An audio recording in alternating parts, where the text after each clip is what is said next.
Good morning, everybody, and welcome to this special meeting of Executive Policy Committee related to the preliminary 2025 preliminary operating capital budgets. And today, we're looking forward to hearing from several delegations on the budget. And so I don't think we need a motion on the previous minutes. So I think we can just acknowledge today that we're on Treaty 1 territory in the home and traditional lands of the Anishinaabe, Indian and Dakota peoples, and the national homeland of the Red River Métis. Our drinking water comes from Shoal Lake 40 and Treaty 3 territory. And with that, Madam Clerk, I'll turn it over to you to have our first delegate. Thank you. Councillor Mays, the St. Vital Ward, is our first delegate today, and he's joining us in person. Thank you, Madam Clerk. Thanks to the committee members. I'll have a handout when I get to my fourth point, but three preliminary things, I guess. I checked last night. It's my first time appearing in delegation at EPC on a budget since I was standing here January 16th of 2013. So I had spoke about two things then, both of which were rejected by the then EPC. It's pretty Brawadi isn't here. He would have been at that meeting too, probably sitting right there.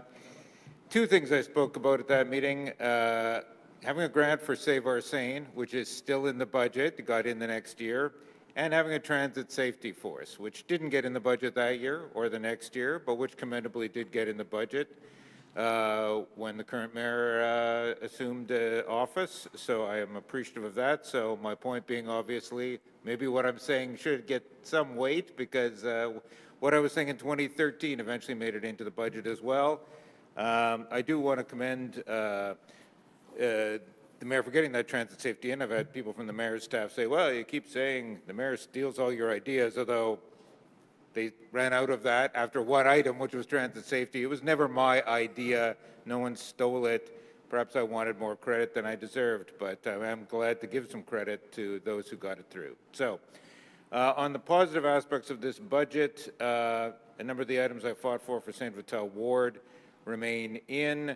Bonavista Rec Center, St. Vital Park item, Sage Creek Transit, so I appreciate that has not been removed in some punitive sense, so I appreciate that. I don't think I ever did that to people, and I'm glad it's not been done now. So some positive things in the document for St. Vital that remain in from last year. Third item is what I would like to see in is to complete the running track strategy that we've been pursuing since 2018, or at least I've been pursuing it. We have now got outdoor running tracks, rubberized tracks in every part of the city except the West End. I have explained to Councillor Brawadi a proposal to have a track in the West End. There are people here who are saying, well, that, you know, we don't have any new spending. There's a fair bit of new spending in this budget, let's be honest. Look at the Assiniboine Park Animal Hospital item. Look at some of the items for 2030. Look at Councillor Lukes's, the financing costs for the borrowing for Councillor Lukes's rec center, which I voted for. So there's certainly some new money here, or some money could be reallocated. I've given some suggestions to Councillor Brawadi for reallocating funding that would then go to running track project in the West End, perhaps in Assiniboine Park. One of the things I don't miss about EPC is some of my former colleagues lecturing us about how we have to think city first, and frankly, a lot of people who say that have done pretty well for their wards. But I want to point out, I'm pretty proud of my record. We've managed to get tracks into Councillor Sharma's ward, Councillor Brawadi's ward, 2 into Councillor Allard's ward, and just recently we opened one in Councillor Orlico's ward that was a great model of cooperation. So I'm not asking for something from my ward, I'm asking for something for the West End with the running track. My fourth point is around page 73 of the budget, and Madam Clerk, here is where I have the handout. Is that the operating budget or capital budget, page 73? First volume, yeah, not the supplement, the other one.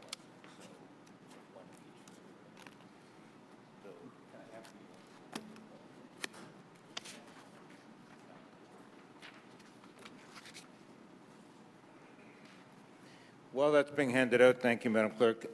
Page 73 is probably not one that will get much attention here today. That's a discussion that used to be in Volume 1 of the budget, these sorts of discussions. This one's about housing starts and population growth.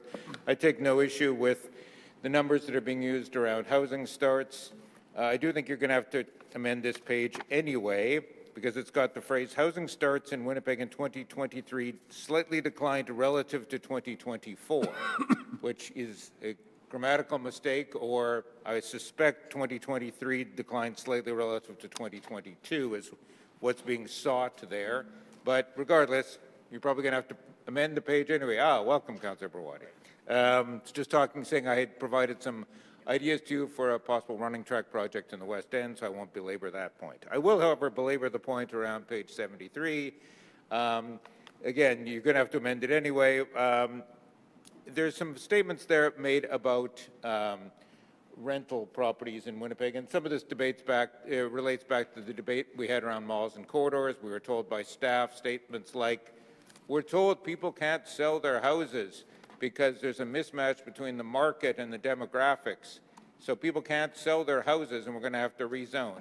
Well, a couple of things about that. I've knocked on well over 100,000 doors in St. Vital over the years. No one has ever said to me, I can't sell my house. Or if you are trying to, say, sell your bungalow on Crofton Bay for $500,000 and you can't find a buyer, please don't come here and say it's all a demographic mismatch and you have to let me rezone to fourplexes.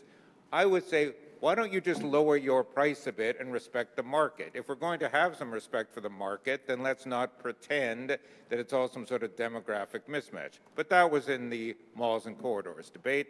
What we also heard on the malls and corridors debate was statements like, Winnipeg has the highest increase in rents in the country, and oh my God, our vacancy rate is down to 1.8%. Well, you can make those statements if you look at any one particular month as a snapshot.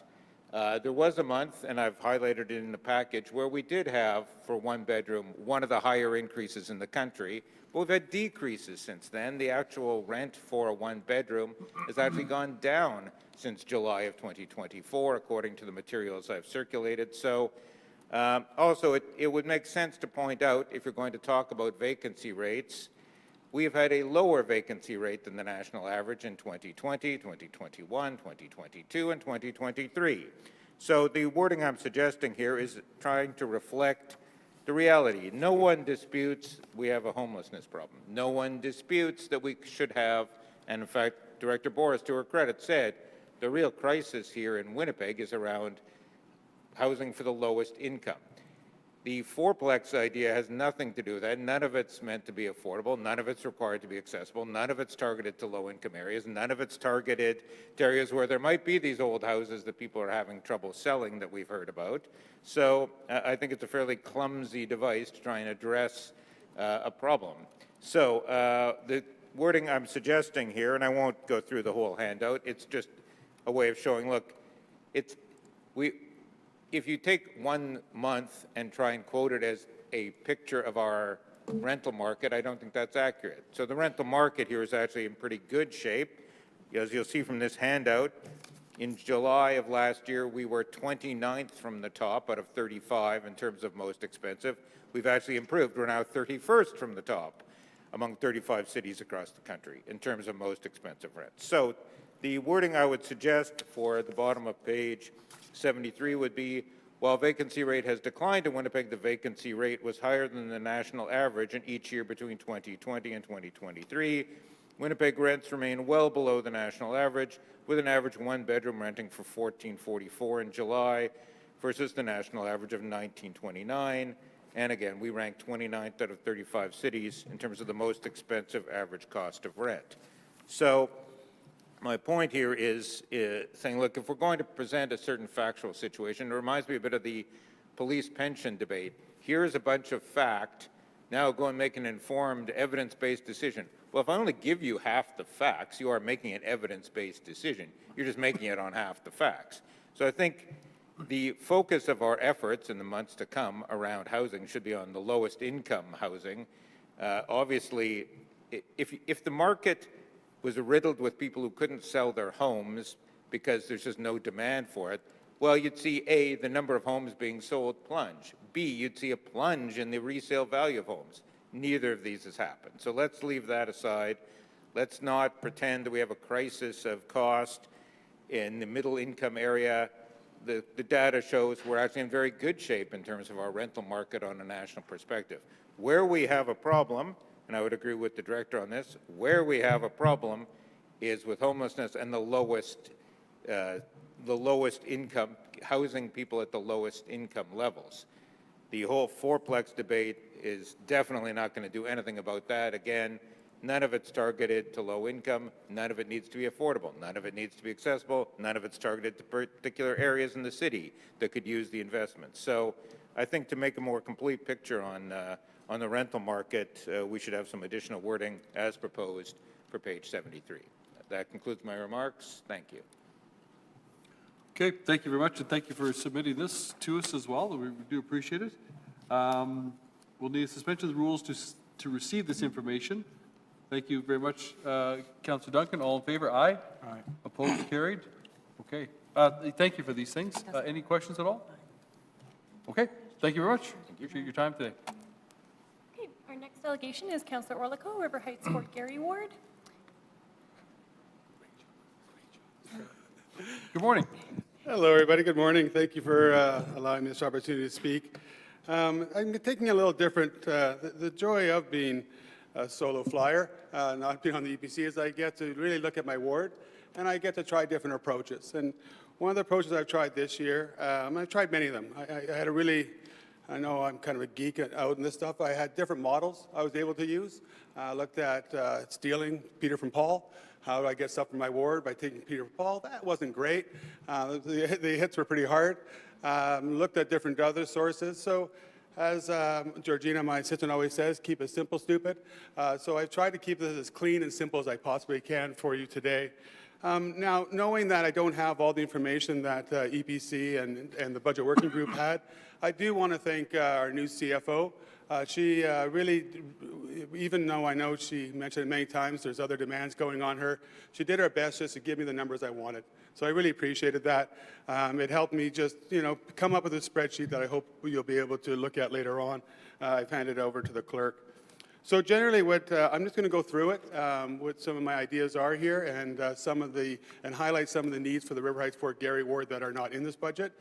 As I met with Councillor Bawadi, I was very honest with him. I went through the budget numerous times, and I said, I'm not sure how I'm going to sell this budget to my ward.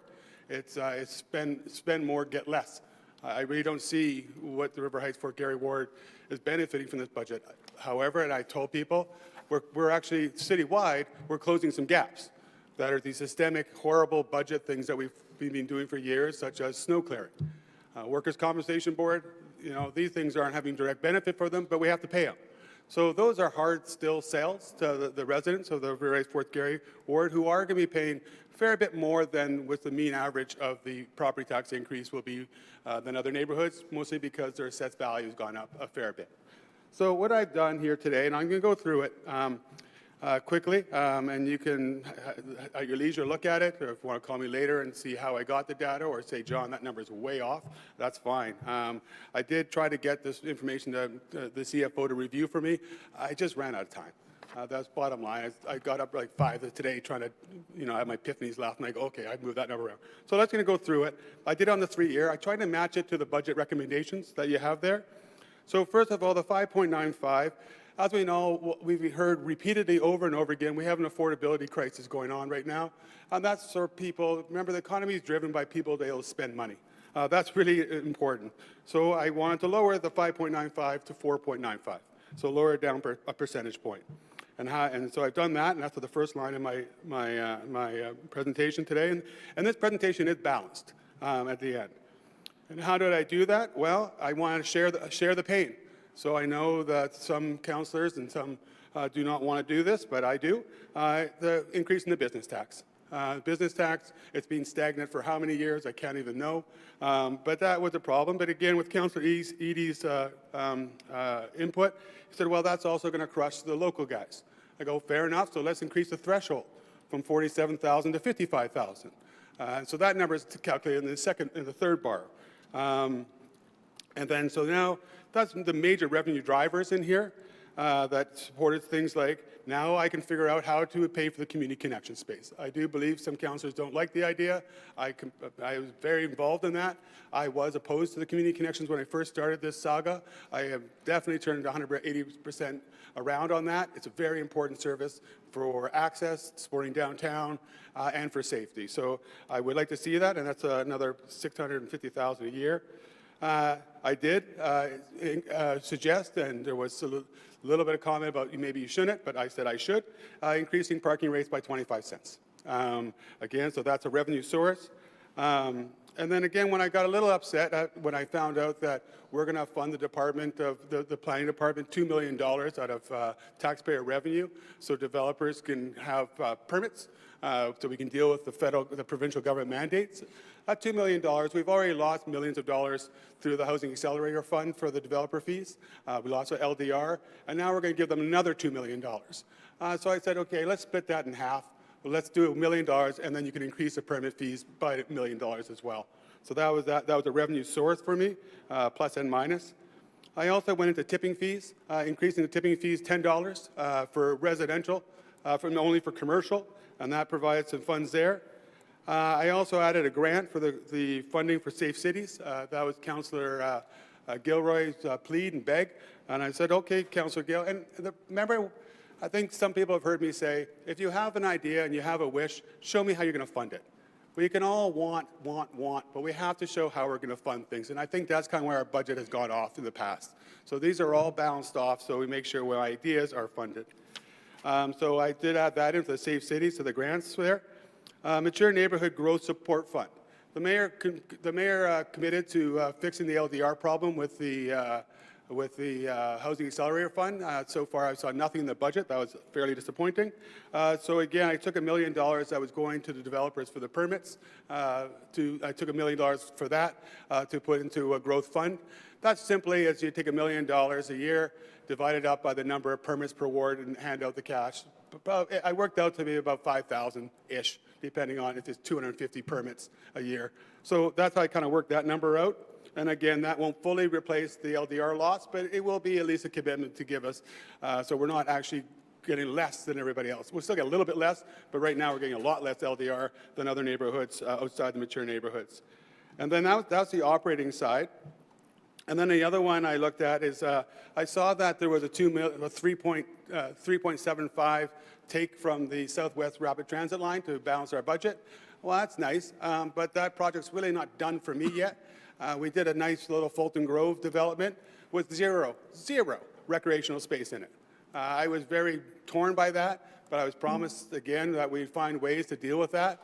Well, we can deal with that by adding by Georgina Station. There's some areas there where we could do baseball / soccer / whatever. Field space. They need field space in the area to accommodate that massive growth. And you'll see a theme. There's a lot of growth stuff happening here because there's a lot of growth in the River Heights Fork Area Ward. And growth does not pay for growth. So that was the idea there, so we can create some a field space for the people, not only in the Beaumont neighborhood, but for all the ward, including it's central. The other one I added here, because again, I talked about it last year, nothing happened in the budget, and I was one of the areas I was going to go after was that St. Boniface pool thing that just sort of popped out of nowhere with no reports, no nothing, it just showed up. Well, again, I've been waiting years to get something going on with the arena. We have aging arenas, both Councillor Duncan and myself, and I don't think there's much at all in Councillor Luke's ward. So again, it's starting to, we already know that there is a location at Taylor, there is a possible location in River Heights, and I'm sure there's other locations possible in the south, central, west area of the city for a new twin arena. So again, I took some funds for that, about $2 million a year, $4 million over 2 years, to start getting that thing planned. We already do have sketch designs. I do actually have very detailed designs for one project, so we're not starting off from zero. And again, this was another commitment in the mayor's mandate from his campaign to do that, and so I'm helping him, I hope, in this one. We all remember the Wellington Crescent Active Transportation. It wasn't that long ago. I know we have times, but again, there's no infrastructure money for that. So again, I put some money in here to try to at least get the design consultation and that moving forward. The people spoke very loud. I don't say I support it or don't support it, but let's get the ball rolling to see what we can do, because the street dropping it arbitrarily to 30 does concern me without doing some road modifications. And that's about it. So end of the day, when you put all the numbers together, I have a surplus of this from about $3.5 million, which, could put it to the, the fiscal stabilization reserve, which I would recommend that all that money goes there. I'm very concerned about how that is tapped out. The world is kind of all over the place right now, weather especially. We're not sure what's going to happen next year, so or any year. So that's where it could go. And then the following years, it's like a $200,000 surplus. So that's what I'm coming forward to you. Hopefully you'll accept the spreadsheet as a document that you could look at and consider in your future deliberations. But I want to say I'm happy where I landed. I appreciate, we have to be working together, even though I don't feel that I'm getting worked together with that much. But again, I do appreciate that the budget working group and EPC, that's a big group of people that said, okay, we're okay with on this. So yes, I did tweak the development fees, and I did tweak a few little things, but generally I left that budget alone and kept it on par.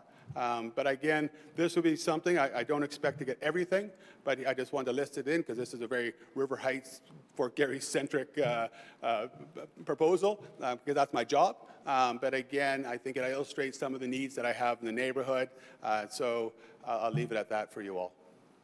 Thanks for the clarity, the details here, the effort you put in.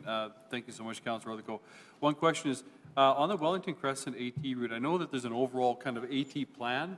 I don't recall. Where is I know Wellington is Wellington on there in the next couple of years or not? Is it kind of some future focus thing? I know Councillor Lukes probably knows, but just wondering. I don't think so. I know they're going to do they're trying to do some rapid stuff. Yeah. I'm not sure where that money's going to come from, but it's not on the list. It's not on the list of, yeah.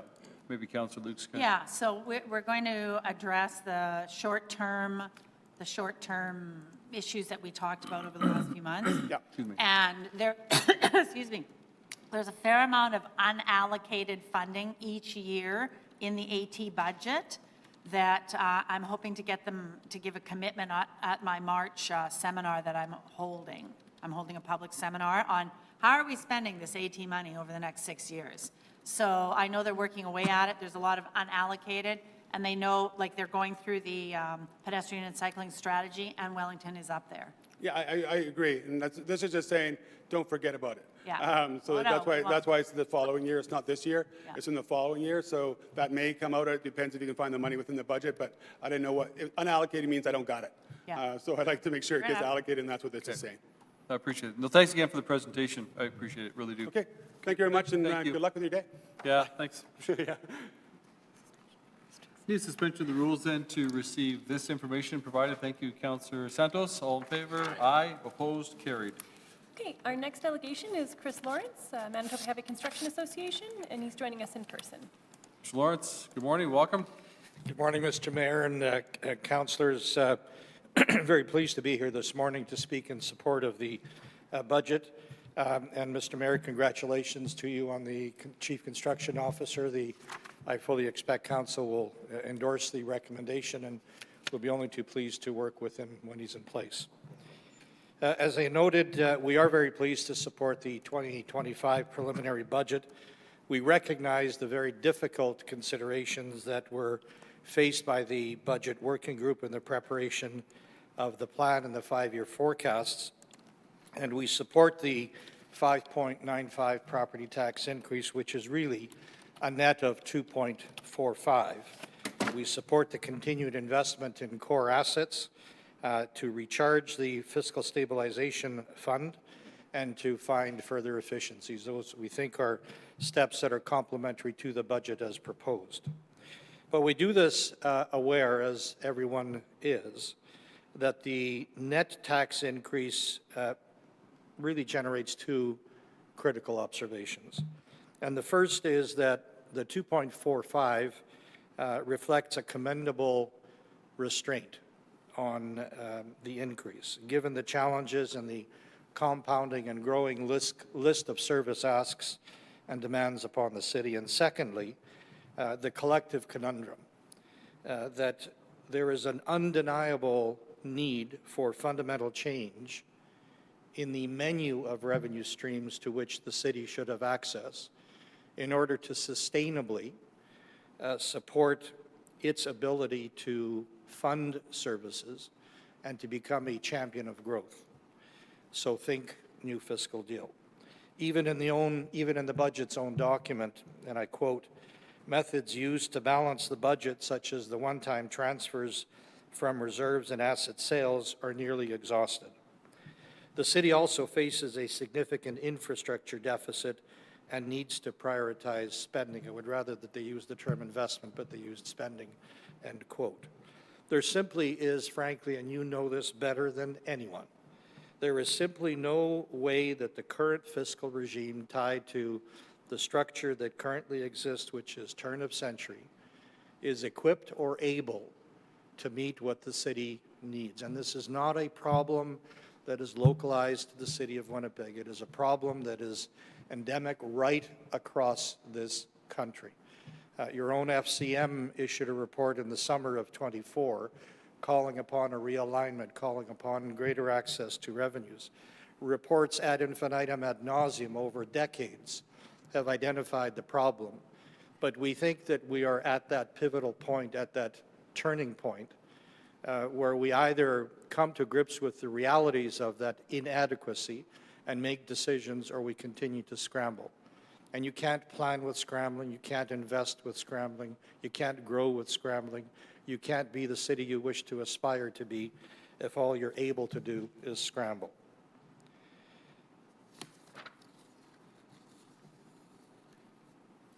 I did mention revenue streams, and Mr. Mayor, you're absolutely correct, that in the context of realigning, reinventing, reimagining revenue streams, there must be a direct connection, a direct link, an immediate link between decisions that council makes to support economic growth and access to revenue streams. You can't be waiting 2 or 5 years to see the benefits of investments that you've made, and in the period of that wait, carry the cost of that investment.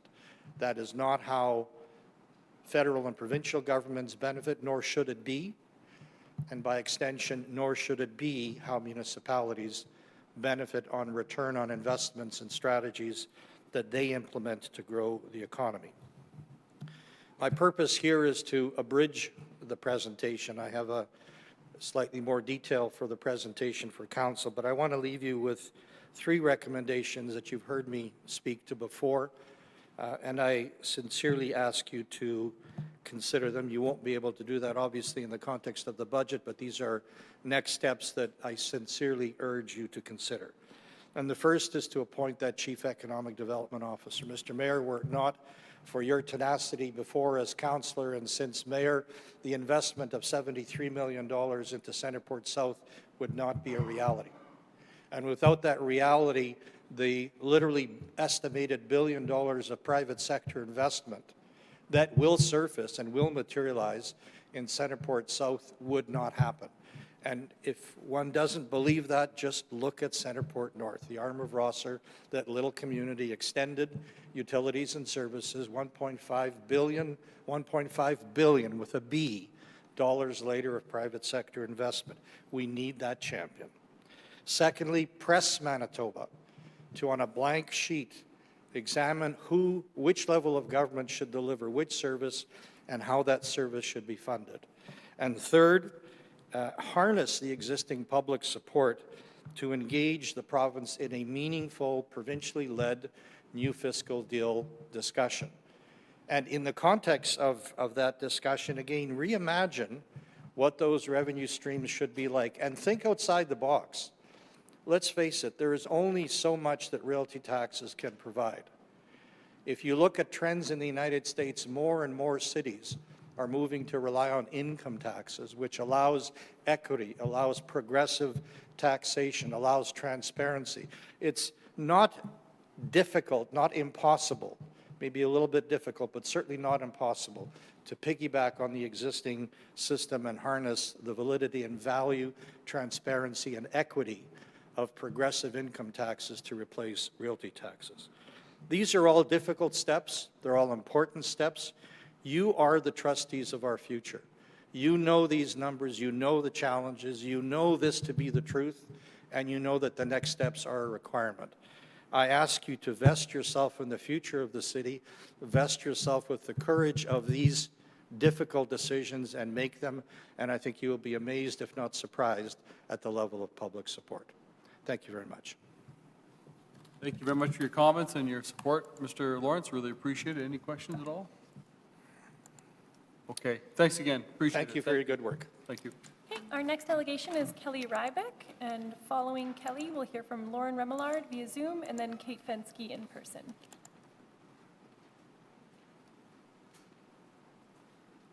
Good morning, welcome. Good morning, Mayor and councilors and our public service. Yeah, I'm listed in opposition, and that's not in total opposition. There's a lot of good things that are in this budget, a lot of things, and I've been very engaged over the last 2 weeks with multiple appearances in budget review meetings and in dialogue with councilors. And I am appreciative of the opportunity to be here because it is important and engagement is critical. And between the budget and the supplement, that's 725 pages. It's a lot to go through, a lot to digest. A lot has even been learned this last week, that the federal grant for the North End treatment of $150 million has conditions on it, which may or may not have been disclosed back when on the original announcement. That there are still pending water and waste fees to be announced, which also carrying to cover a deficit. The possible removal of the snow removal for residential roads, snow accumulation is, benefit for accessibility and safety, but it brings it the problem of where do we then realize budget savings that had been initially documented. And my concern that if that goes through, going to 15 centimeters, it's going to result in more sanding. But and I did speak policy changes for the snow removal, for residential sanding, for beautification, and for emergency wellness, emergency response, mental wellness initiatives. That it's not just all savings for the sake of savings and cutting costs, but making investments elsewhere where maybe that money could be utilized better. And I don't want to use this time to go through all the things we spoke about the past week, but I do appreciate the opportunity to do that. I was also concerned that the budget really is not transparent on regional and local road renewal projects if they incorporate bike lanes or not. And again, going back to 2005, I was a proponent, and I'm looking forward to the March 15th session. But I also think there's an opportunity to add to the bike network with less costly options, with the infrastructure and the spaces that we have now that is not even rarely discussed, if at all. There are things that I spoke about late in 2024 at the Finance Standing Policy Committee. I'll just touch on briefly here. But I also think that it's imperative that if you're asking residents to pay more in taxes and higher fees, and that the administration needs to take some direction and makes some goodwill gestures, but also result in some real savings. And when I spoke at Finance was that the mayor's office budget, which I believe is estimated at over $2 million, that are there savings to be realized in there. And with the increase in the add-on of ward offices and work from home, and the desire for active transportation and using transit, that why does the mayor's office continue to pay for parking, particularly in the Centennial Concert Hall garage, that is the amounts of $4,000 or $5,000 a month, that our executives, our elected officials are very well compensated, that I would encourage, based on the dire straits that we are financially, that to be one simple reduction that could take place without hardship to the staff. Secondly, I'm embracing all city councilors to look at your ward allowance. The initial reason, one of many reasons why the ward allowances were increased was because of the demands that the executive assistants were getting because of poor 311 performance, which has now been improved.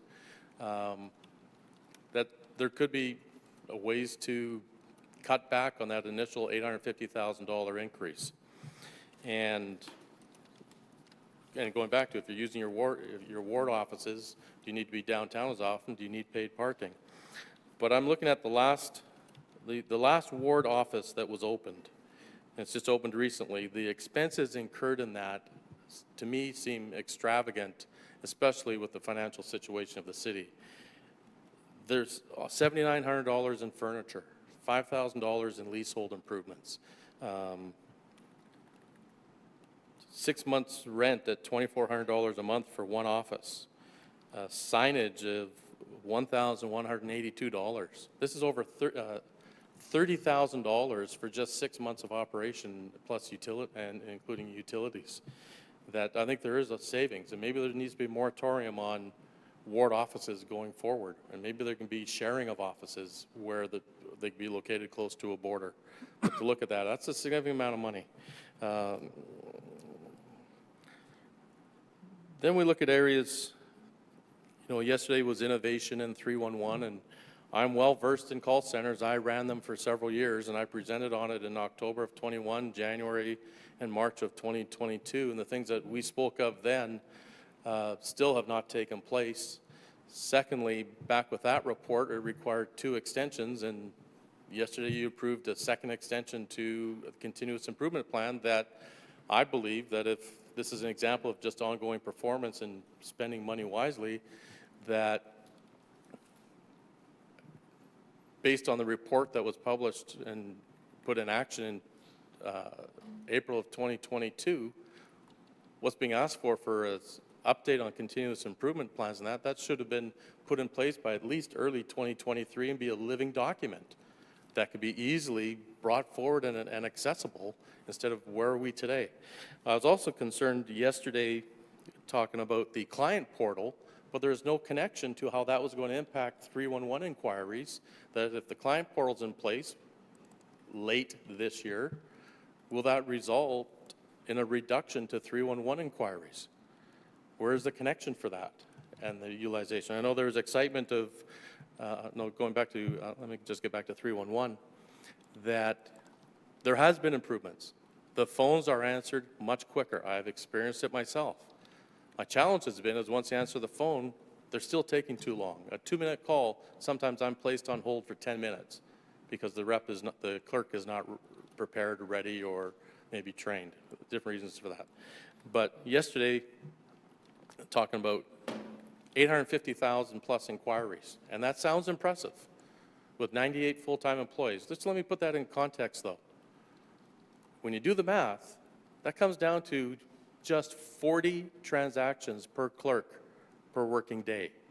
So truly, how effective can they be? Because nowhere since 2021 have I heard 311 talk about active supervision, performance management, and process improvement within themselves.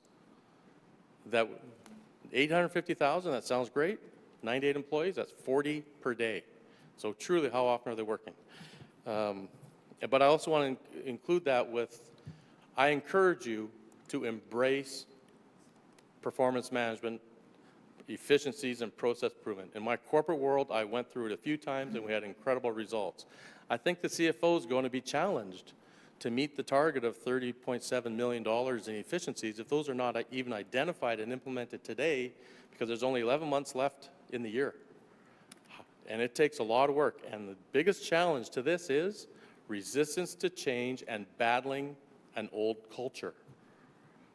You have to look at, are they willing to change? Will they sabotage change? You have to look at span of control. But I can tell you, based in, I've been here a lot, and I've said a lot of things that I think are concerning, and a lot just in my neighborhood, but they are citywide. The productivity and the quality control has got to improve.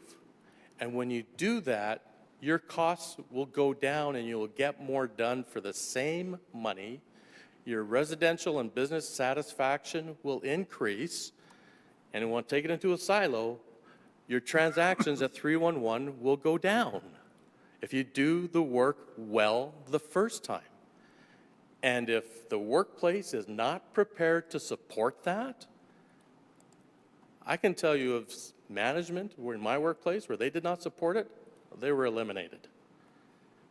Or if they're not willing to change and they'll, from top to bottom, the contractors can do it better, faster, cheaper.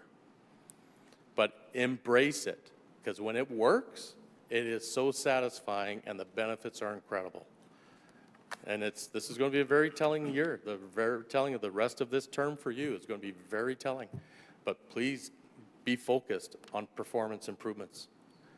Thank you very much. Thank you very much, Mr. Ryback. Appreciate your presentation today. Any questions at all? Councilors Duncan and Councilor Lukes.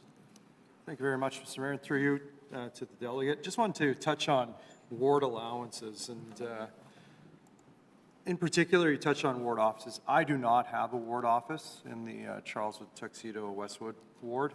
However, how would you balance the accessibility? You know, we talk about having our elected officials accessible. So we have social, we have emails, we have cell phones, we have media. I mean, like, the list is endless. And people want their elected officials as well in the community. So the idea, my understanding, and again, I don't have an office in the ward, is to be accessible. Right. So your thoughts on balancing that? So in balancing, first off, I've contacted every counselor and the mayor's office. My own personal experience. 80% of the time, I don't get a response. Very few times have I heard of a counselor having ward meetings, either for specific topics or updates. There used to be more. In place of ward offices, I'm on a number of boards. We use private rooms in restaurants. We use the boardroom of the Assiniboine Chamber of Commerce. We use community clubs. Those are opportunities instead of going to an extravagant cost of a ward office.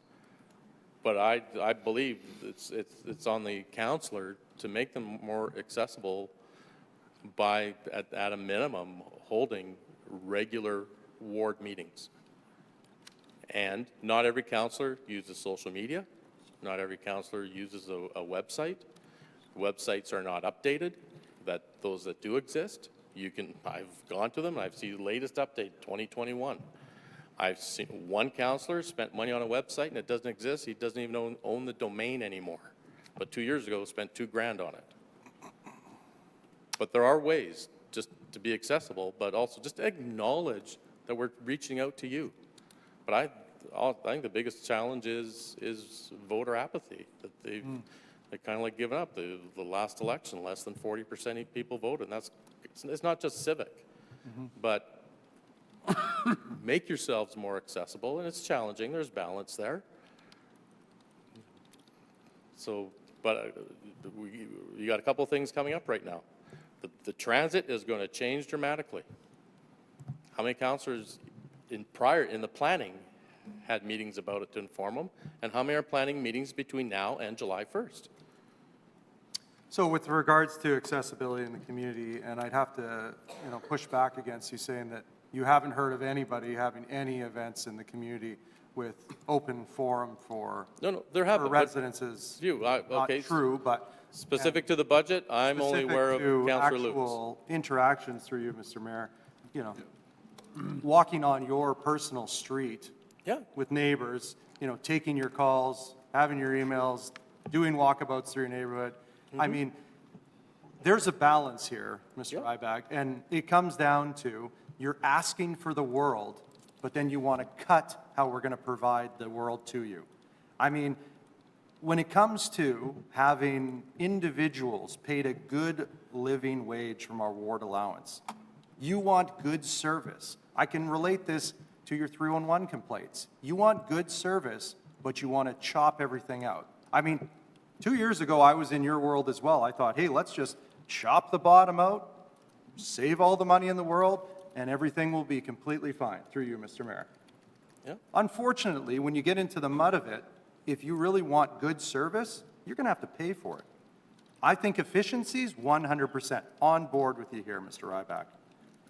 But at the end of the day, if we want to cut ward allowances, cut 301, cut the services with public works, I mean, like, we go back and forth on several things. At the end of the day, where does it stop, Mr. Ryback? When then you have residents coming back and saying, the city doesn't do the job. And we say, well, we don't have anybody to do the job anymore. Folks like Mr. Ryback don't want to pay for anything, apparently. No, that So, is not, I mean, that is not fair. I'll stick to the Point ward of order. allowances here. Just I point of want- order, Mr. Mayor. No, just. I just want to make a point no. here, You'll Mr. have a Mayor. moment, you'll have a moment to respond. I just want to In make a moment, point, you'll have a Mr. chance to Mayor, respond. is that ward allowances were increased to not only provide good service, which I will only speak for myself, we are providing an excellent service and do you have a question? through the Charles de Tuxedo Westwood Ward, but also the ward allowances were increased to provide community grants to help community organizations also deliver services in the community. do you have- Are you aware of that? Thank you. Okay, Mr. Ryback, you have No, a chance I- to respond. Thank you. I'm aware of those things. I'm asking for money to be used more wisely. I fully recognize, specifically, you brought up examples where you have been on my street and we have spent time together. My comments weren't necessarily all directed, they were not directed at you. But there are things I think things can improve. And maybe there's things that, okay, you raised expenses in certain areas. We don't need to raise them going forward for the rest of this term. Okay?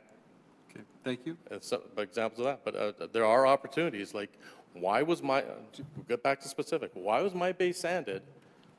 And Councillor Duncan has heard this many times, Councillor Lukes has heard it. When cars are sliding through P2s and P1s, like, I think there's just a balance. I'm just asking you to put in the work. Thank you. Thanks. Councillor Lukes? This is just a yes or no. I'm getting reports and emails that the person who lives at X street is continually sweeping the road and removing the sand as soon as the sand trucks come by. They are physically going out there and sweeping the city street and removing the sand. Are you doing that?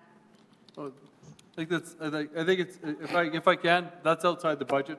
That's outside the Well, budget discussion it's today. sanding streets and that costs money, Okay, it's in the thank- budget. But thank you. anyways, You don't- I'm- Thank you very No, much. no, that's Appreciate the question. It's outside the budget. You can answer if you want, but thank you for your. Well, I just want to say, look, there is excellent work being done.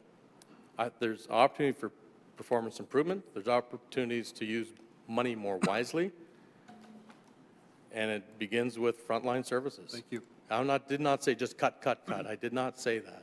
I say redirect and realize some savings. Okay. Thank you very much. Thank you. Okay, our next delegation is Lauren Remillard, joining us via Zoom. Lauren, if you want to go ahead and unmute yourself, you have up to 10 minutes for your presentation.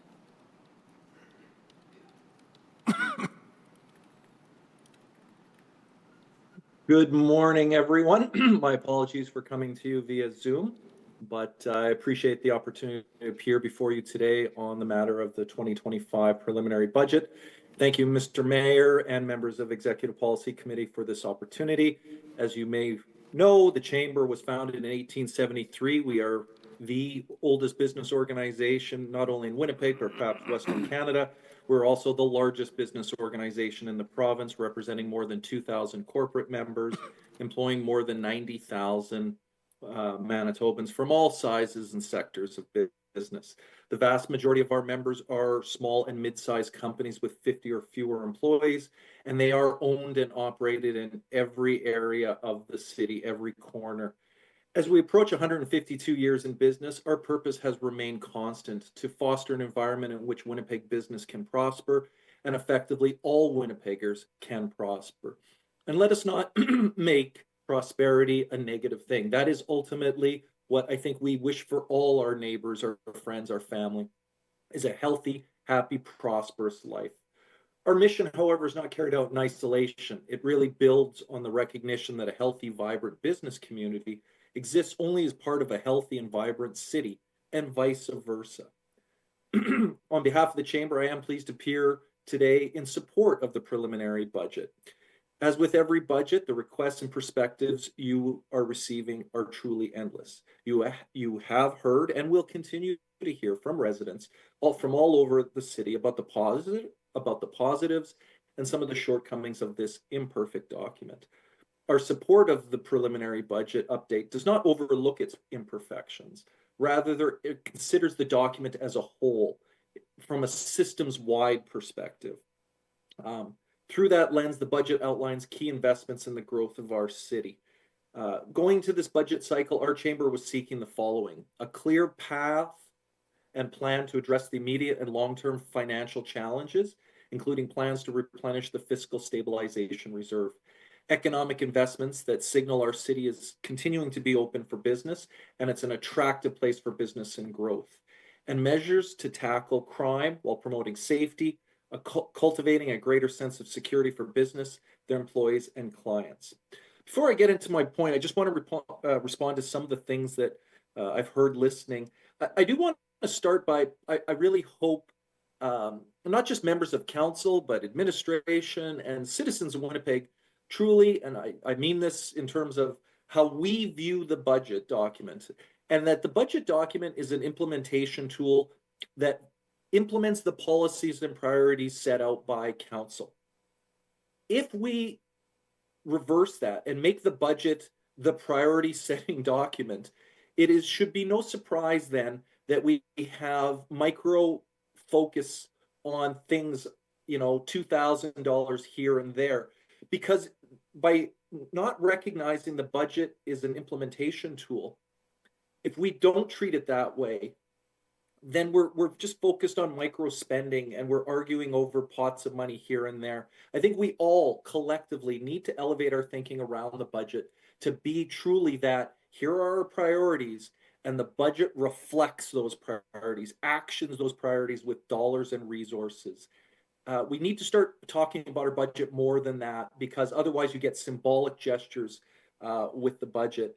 I also want to say, when you focus solely on spending, process, outputs, we continue to not focus on the larger issue of what are our objectives and how are we measuring that. As a city, I cannot encourage you enough to please, let's make sure we're always focusing on our performance, our outcomes, and are Winnipeggers better today than they were yesterday? Spending is a means to an end. It's not the end unto itself. And then lastly, I do want to note, of course, we had the inauguration just recently of President Trump and the continuing evolving conversation around tariffs. I will talk on the business tax, which I do every budget cycle. And I have to say it's exhausting. It's exhausting because I feel like I always have to defend business. Have we not learned anything from the pandemic where so many businesses struggled?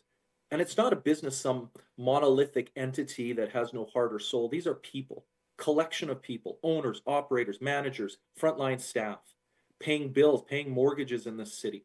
If a business fails, people fail. So when I hear supposedly learned minds talk about ratcheting up the business tax, it just makes me shake my head, because we are entering, again, another period of intense uncertainty around tariffs. We're in an economic existential crisis right now. And some people's perspective is, let's just dogpile on business. I'm not asking for crocodile tears. I'm just asking for some basic understanding, economic logic, and recognizing that everything that you're debating around the budget stems from the ability of the private sector. The majority of the revenue you're going to be discussing is driven by the private sector, directly or indirectly by paying the wages of the people that are paying their property taxes. So I would just encourage you to always remember, business is part of the solution, but not an infinite well to draw upon without consequence. So now on to my notes. To the first point, we want to commend the city for announcing a CFO-led continuous improvement process. This measure is a welcome addition to the funding already dedicated to improving civic service performance measure, which was found to be inadequate in the workforce audit. Our economic health hinges on the budget sending a clear message. the city is turning the tide in its financial crisis and remains open for business and investment. I want to commend Mr. Lawrence for articulating so clearly the point around Centerport South. $1.5 billion in investment. When we talk about attracting business to this community, we don't have to draw upon aspirational situations. We just have to point to Rosser.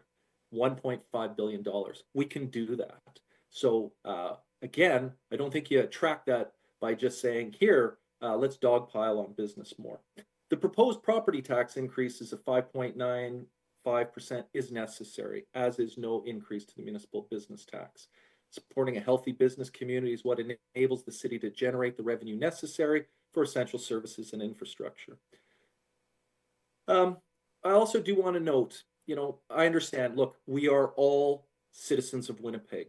We all want to see it prosper. We also recognize that Winnipeggers, aside from property or business owners, we're all feeling the pinch right now. We just came through a period of elevated inflation, people's mortgage payments, people are stressed. These are difficult times for Winnipeggers across the board. And we need to make sure that we're all in this together, not turning on one another.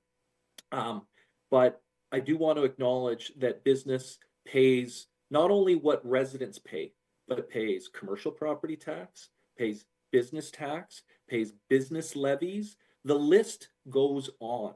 So again, anyone that suggests that business is not paying its fair share is being disingenuous and is not including all the facts. I do want to talk a little bit about the fiscal stabilization reserve. This is an ongoing concern for the chamber. It is essential that in tackling today's challenges that the city double down its efforts to create that financial reserves to prepare for the next crisis. A question of when, not if. We have this idea that a pandemic, it's once in every 100 years. Well, it's not going to happen. That's on average. We could be in another financial crisis or global crisis in 10 years, and then not another one for 190. So we know crises arise. Let's make sure that we continue to build the cupboard so that we can draw upon it, which helped the city get through a very difficult time. And I do want to commend civic leadership, elected and unelected officials. No one could have prepared you for what you went through, and you rose to the challenge, and you are to be commended for that. To the second chamber concern, economic investment. High on our agenda were investments in roads, water and sewage capacity, enhancements to permitting capacity, processes, and technology, and an avoidance, of course, of increases to taxation and fee burden. The budget made a number of positive steps forwards, dedicating 2% of the property tax increase to roads, on top of the nearly $170 million set for road repair, active transportation, and safety. Of course, North End Water Pollution Control Center. I've been practicing that acronym. Absolutely, investments are needed. This is vital. I agree with those that have said it. Talking about a sewage treatment plan isn't exactly the most appealing item for a conversation over the dinner table, but it's vital to the health and well-being of our community. And I continue to encourage that we actively work with all levels of government on that front. As well, increasing full-time equivalents in the permitting department by 10 and 2.2 million for phase 2 of the digital permitting process. Kudos to you. Increasing the funding for the special events marketing fund. Tomorrow we're going to be having an event about tourism in Winnipeg and how to attract. Mr. Remillard, your time is up. Do you need 1 minute to wrap it, or you? 1 minute to wrap up. An extension of 1 minute for him to wrap. Councillor Duncan, all in favor? Aye. Carried. Go ahead. Thank you. So lastly, on public safety, I do want to commend the city budget plan funds 36 new police officers, 15 new community safety team members, 24 new firefighters. Safety is the #1 issue for Winnipeggers. It's high on the list for the Winnipeg Chamber. It is why we're here to support this budget update. In conclusion, we feel this strikes a responsible balance between the pressing economic and social needs of our community with an eye to the future. Thank you very much. Thank you very much. Appreciate your presentation. You raised a couple of things that I have questions for related to tariffs. Just what would the impact be on businesses that you've heard from if indeed the U.S. administration attacks our economy with tariffs, which of course is in breach of our most recent free trade deal, but what would be the impact on businesses locally? There would be it really depends on how prolonged the level of uncertainty. I know we've seen the Canadian manufacturers and exporters have already talked about the majority of their businesses have paused investment in increasing production, new plant development, and as well, not a majority, but a strong percentage are now actively looking at investment south of the border to avoid not only just the tariffs, but the potential threat of future action, right? So we saw this with businesses around the Buy America, where so many decided to ramp up production in the United States to somewhat curtail their exposure to the Buy America provisions that pre-existed President Trump. So I am hearing a lot of anxiety, uncertainty. Companies want to make investments, but they want to make investments where there's a level of certainty and predictability to that environment. Right now, you're living 24 hours to the next 24 hours. You never know whether February 1st, are we going to get an extension? Or is it going to be February 14th? So right now the impact it's a chilling effect. When the tariffs come, if they come, I think you will definitely see an immediate impact on trade exposed sectors. But then we have to recognize Winnipeg's economy is not just value added manufacturing with significant interests in the U.S. market, but all the supporting sectors, right? And then the ripple effects that come from that. If people start feeling unsafe about their economic stability and their jobs, they're going to start curtailing spending on things like hospitality, retail. So those sectors start to get exposed. The professional services sector starts to get exposed as companies pull back on acquisitions, pull back on mergers, pull back on all the things that the financial services sector and legal and those sorts of things depend heavily on. So it's hard to say definitively, but the fact is, even if they don't move forward, until we get certainty around this, there's already impacts that we're seeing. Thank you. Well, I'm holding here the budget book, which is a book full of services the city of Winnipeg delivers to its citizens. These are only possible if Winnipeg's economy is strong. Yep. And so I can tell you that as mayor, I very much share, and I think City Hall shares your concerns related to the risks that tariffs can have on our local businesses, because businesses would be directly impacted, many of them, and businesses are centered in our city, and businesses create economic activity and jobs that creates the revenue that we rely upon to deliver the services the citizens of Winnipeg rely upon. So even though cities don't take a direct lead, I can tell you that I've been making calls about this, talking to business leaders in the community, and just to hear from them about what their concerns are related to tariffs. I've also, as vice chair of the Big City Mayor's Caucus, have had a discussion yesterday with Mr. Josh Morgan, who's the mayor of London, who's the chair of the caucus, to ensure that cities across Canada will stand behind our premiers and our federal leaders and territorial leaders as well, as they build a united front, which I think is critical to protect businesses across this nation and protect our economy nationally and certainly locally as well. This is very, very important to Winnipeg. And at the time that we're talking about the budget, this is not disconnected at all. In fact, it's very, very connected. And, we're even talking about, we'll be talking about, appealing to territorial and provincial leaders to really free up the interprovincial trade corridors as well, and remove interprovincial trade barriers to protect some of the businesses and help businesses with making sure that they have access to even national markets as well. So there's a lot of work on this right now. One of the things that we continue to do as well, you mentioned it, is Winnipeg, and part of the investment is here in our budget, is making sure that we as a city are investor ready, continue to speed up our efforts to offer better customer service when investors are ready to invest within the city of Winnipeg, or our own businesses are ready to expand. So you'll be hearing more from me on this, but I guess the question is, are you aware that, I and hopefully colleagues around this chamber will be taking a more active and vocal role in this idea of the pending tariffs and its potential devastating impact on our local economy. Yes, no, thank you, and am aware and would encourage you to continue to do so. I mean, there is a role in the interprovincial trade barriers around municipal procurement. I'll say two stats that I think bear noting out, and it speaks more to your first question, but I also want to note when it comes to the tariffs, we have a tendency to focus on the ones that would be imposed by President Trump. But should Canada, and I'm not speaking pro or against, I'm just saying, should Canada respond in kind with countervailing tariffs, that would actually more than double the impact to Manitoba. The reason being is we actually import more from the United States than we export to the United States, because so many of our manufacturers are getting their inputs, pre-production items from the United States. So you're paying on the export, but you're also paying on the import, the Canadian tariffs that are being imposed. So we need to be mindful that Manitoba is not in a trade deficit with the United States, and that we get exposed on both the import and the export side.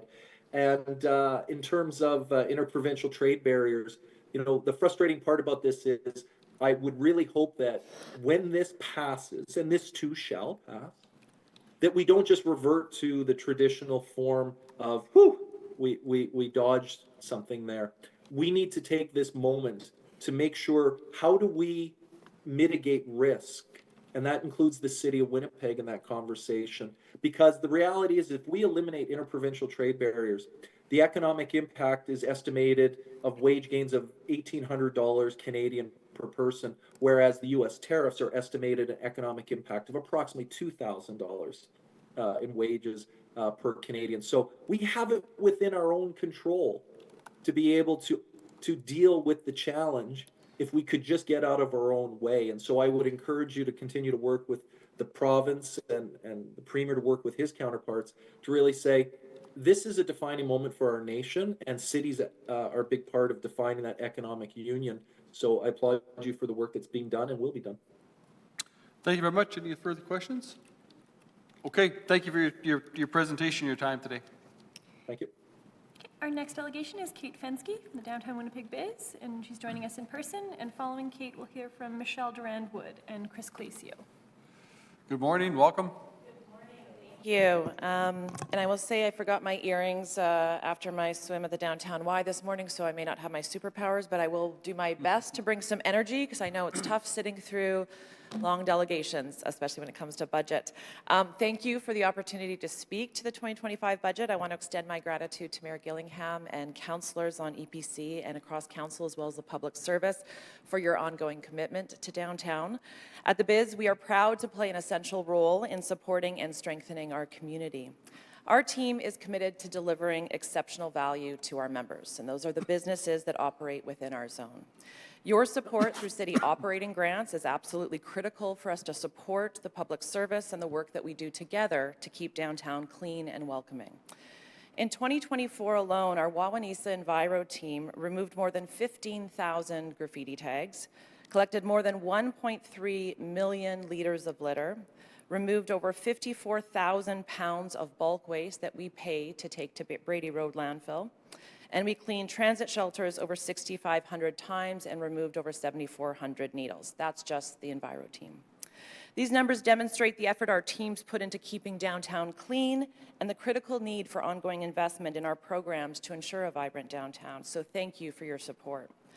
I want to acknowledge Public Works and thank them for all of their support this winter, our partnership that we have with them. Our crews wanted me to give a very special shout out to Doug Reimer, who has been very quick to respond and so helpful, especially during snow dumps this winter. As most folks know, I like to focus on the positive, so I want to take a moment to acknowledge some of the exciting things happening downtown. I'm going to try and go through these quick to try and fit in my 10 minutes. Market Lands, a mixed-use housing development on the former public safety building site, broke ground in January. At the corner of Donald and St. Mary, Carrington Real Estate has remobilized a 14-story mixed-use development project Across from True North Square, Wawanesa opened the doors to its new headquarters right next door. Construction at Sutton Place Hotel has slowly restarted.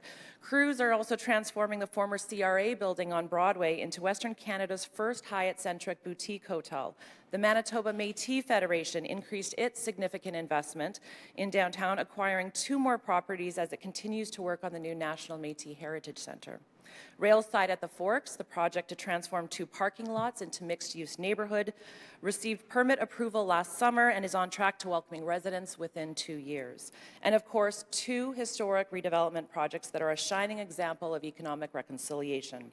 Wewinne-Bagakinogan and the redevelopment of Portage Place.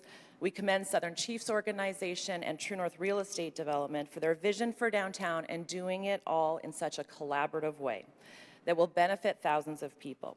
Now, all of the projects that I have listed are not only a significant investment in our neighborhood and that shows confidence in downtown.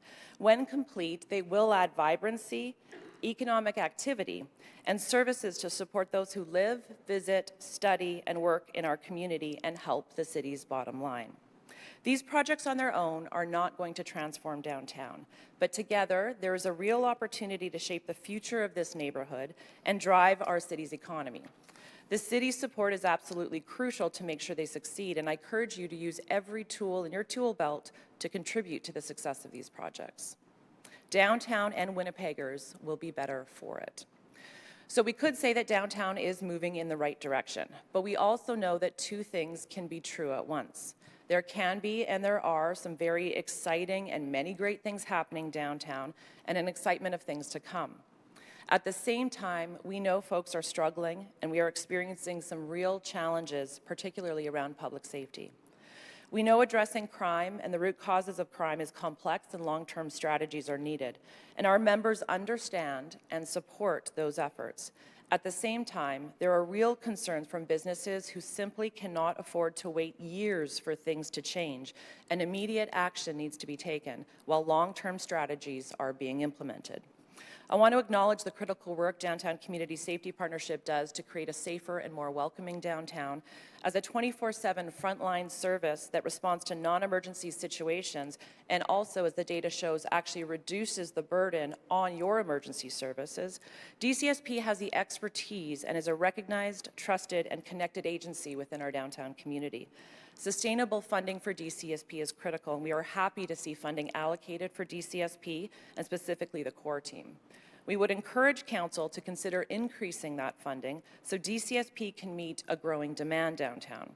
Calls coming into DCSP from businesses, Winnipeggers, social agencies, and the city's emergency services are surpassing current capacity, and demand is growing exponentially. There are also requests across the city for DCSP to expand to other neighborhoods at a time when meeting the demand downtown is still a challenge.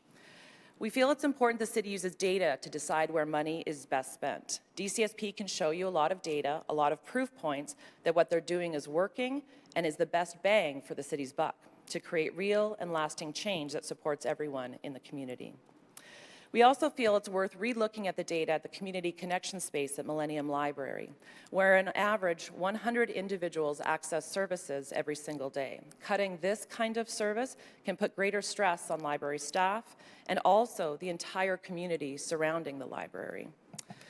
Now, we know that more people downtown, the safer it is, and that's a big focus for us at the Biz. Increasing the downtown residential population is absolutely critical, and we want to thank you for the support with the Housing Accelerator Fund with a focus on downtown. At the Biz, we believe Center Plan 2050 is a key component to also increasing density and vibrancy. This long-term plan focuses on people and growing the residential population, while also creating more green spaces. However, budget commitments are absolutely key to making this plan a reality. As the buses come off Graham Avenue this summer, our city has a huge opportunity to reimagine how this corridor is redesigned for people. While we are happy to see the $250,000 in the budget that was promised for the temporary activation on Graham in 25 and 26, as I spoke with my counterparts in cities across Canada, it has become clear that $250,000 will only go so far, and we wanted to flag that for you. For example, Montreal invests up to $700,000 per pedestrian project per year to support planning, programming, activations, infrastructure, and maintenance. The City of Calgary has invested $200 million in its Greater Downtown Plan. And in Ottawa, nearly $100,000 is invested in Spark Street just on temporary art exhibits alone. If we want Graham to be successful, we need investment and support from council, and we also need city departments working together. It's not only about making a great public space, it's also about reducing the risk when there's 100,000 less people on Graham because of changes the city is making to transit. The city can also play a key role in supporting Graham Avenue by reducing barriers to programming and events that won't have a huge budget impact, waiving permit fees, finding creative solutions to challenges, and fostering partnerships can make it easier and more affordable to bring vibrancy, activity, and excitement to the area.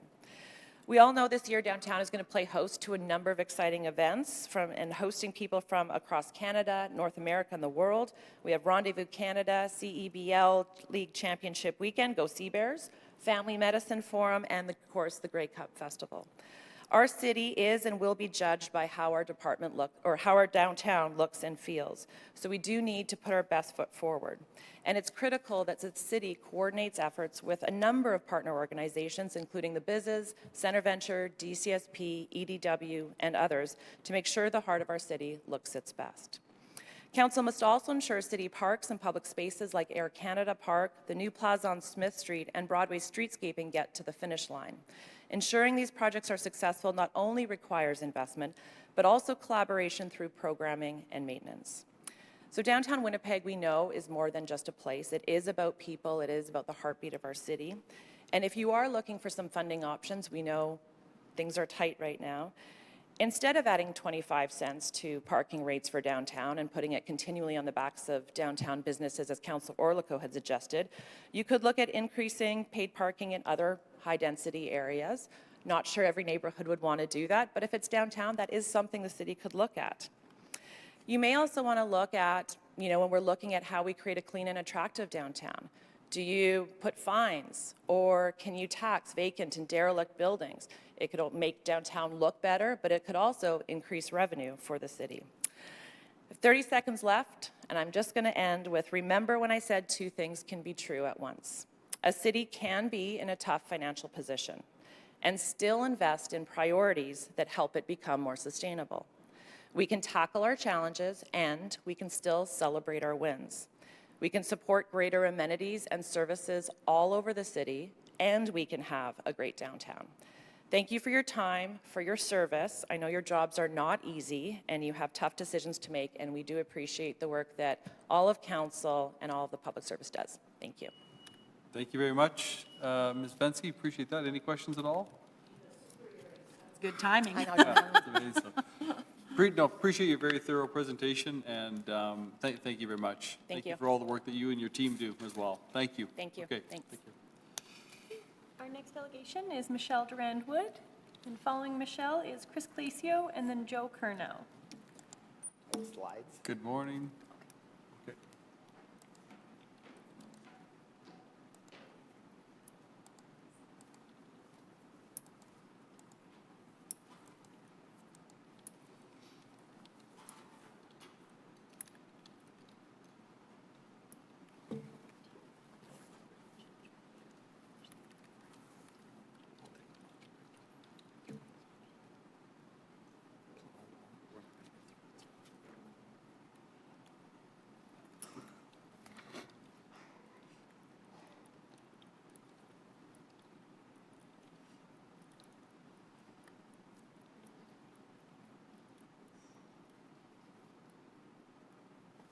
I'll be right back. I'm going to turn it to Councilor Lukes, but we'll be back right away. Thank you.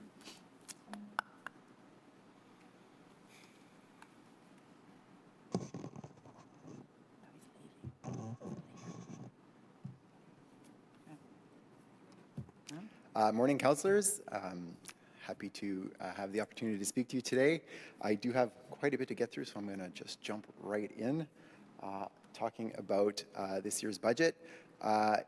In this budget, we are projecting our net financial position to go from negative 1.2 billion at the end of 2023 to negative 1.8 billion at the end of 2025. That is, of course, assuming that we hit all of our 2024 budget targets, which it is becoming obvious we are not. So it will probably be much worse than that by the end of 2025. Regardless, nearly $500 million is due to this year's budget alone. This is a record drop to our net financial position, both in absolute terms and as a proportion of total revenue.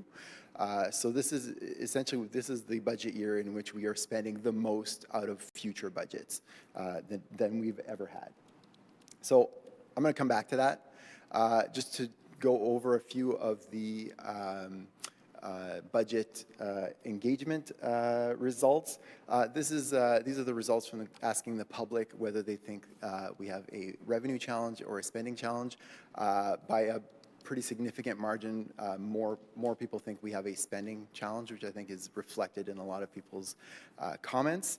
But at the same time, when asked what we should do to address that, 80% of them, of these same people, they're saying we should raise taxes, which is an illogical, irrational response to a spending problem. So that doesn't make sense. But that's not the public's fault that they're not making sense. They're being asked a question that doesn't make sense. Because if we've had 150 consecutive balanced operating budgets, how can the problem be in the operating budget? And so asking them if we have a revenue problem or a spending problem, of course, doesn't make sense. But you know, that again stems from a basic misunderstanding of the fundamental relationship that exists between the capital budget and the operating budget. And there is a very connected relationship between the two. And the easiest way I can explain that is that capital dollars are just operating dollars taken from another year. So just to make sure everybody's on the same page, I do want to explain why that is, how that is. This is a municipal balance sheet. That's the corporate term. In municipal accounting, they call it the statement of position, statement of net position, or consolidated statement of net position. It's the same thing. It has the same numbers on it, just with different names. The relationships between those numbers are the same. I'm just going to explain it in corporate terms because, A, people recognize those names, and also the relationships between the numbers are easier to understand. There are basically four numbers on the balance sheet. One is financial assets, or cash. It is exactly what it sounds like. It's the money the city has in reserves, in bank accounts, in accounts receivable. There are also tangible capital assets, fancy word for infrastructure. It's bridges, roads, fire trucks, laptop computers, civic buildings, all the things that are used in the delivery of services that are worth money, but that really are difficult to turn into actual money to pay our bills with. On the other side of the balance sheet, we have liabilities. That's just basically all the money the city owes, whether that's debt, accounts payable, what have you, pension liabilities, whatever. And then that last number is kind of the important one, is the accumulated surplus. This is essentially where the operating budget shows up in our financials, right? All the money that comes in minus all the money we spend, whatever's left over is a surplus, goes here. And this just gets added. Every year we have a new surplus, it gets added here, it accumulates there. It's the accumulated surplus. So if that's where the operating budget is, where's the capital budget? Where's our capital spending? Well, it is just on the other side. Anytime we spend money from the capital budget, it doesn't appear in our operating budget. It doesn't appear in our expenses. It appears on the other side. We just move money from the cash pile to the infrastructure pile. That's all we're doing, moving money from one to the next. And we can do that essentially forever until we run out of money. Now, what do we have to do to add more money? Well, they call this a balance sheet for a reason. We can't add anything to one side without adding an equal amount to the other side, right? It has to stay balanced. So if we're going to add $1 million in cash so that we can spend it on infrastructure, we have to add an equivalent $1 million to the other side, either in liabilities or in surpluses, or a combination of the two. And that kind of makes sense intuitively, right? If you want to have a new dollar that you didn't have before, you either have to borrow it or you have to earn it and not spend it, right? And so all capital dollars come from that. They either come from debt, from borrowing, or from a surplus, an operating surplus, where you earned a dollar and didn't spend it, right, in the past. But those debt dollars, they need to get paid back too, again with new cash. That new cash is going to come again from the same place. And unless you keep rolling over that debt, eventually it's going to come from an operating surplus again, one in the future. right? Where you promise to earn a dollar that you won't spend so that you can pay that debt back. So every capital dollar either comes from a surplus, an operating surplus in the past, or an operating surplus in the future, right? So when we focus on the operating budget, it only tells us about this year. It can only tell us about the present. But when we focus on the balance sheet or the capital budget, we can kind of see into the city's financial past and future because of this relationship. And so that's why it's important to come back to our net financial position. What is our net financial position? Is basically we just take our cash, our financial assets, and we subtract our liabilities. And we find out what that number is, right?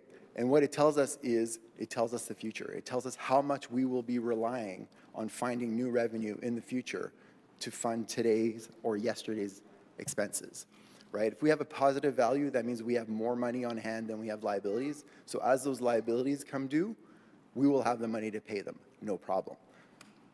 But if we have a negative value, like we have now, negative 1.2 billion, going to negative 1.8 billion, and maybe worse, that means we have more liabilities than we have cash available to pay them. So as they become due, we're going to need to generate new cash. Where is that going to come from? Surpluses that we're going to need to create in our operating budget in the future, right? And if we have a balanced budget today, to create that surplus, that means in the future, we're going to need to cut services, we're going to need to raise taxes, we're going to need to defer maintenance in order to create that surplus. We have $1.2 billion of future service cuts and increased taxes building its way through the system, and we this year are going to increase that to $1.8 billion. We are making future budget years more difficult for ourselves. Now, this isn't your fault. This has been going on for a very, very long time, decades, right? We have been doing this for probably 8 decades. Everybody has been doing their best. This is not this council's fault. Nevertheless, we are the ones holding the bag. Also, I should note it's not unique to Winnipeg.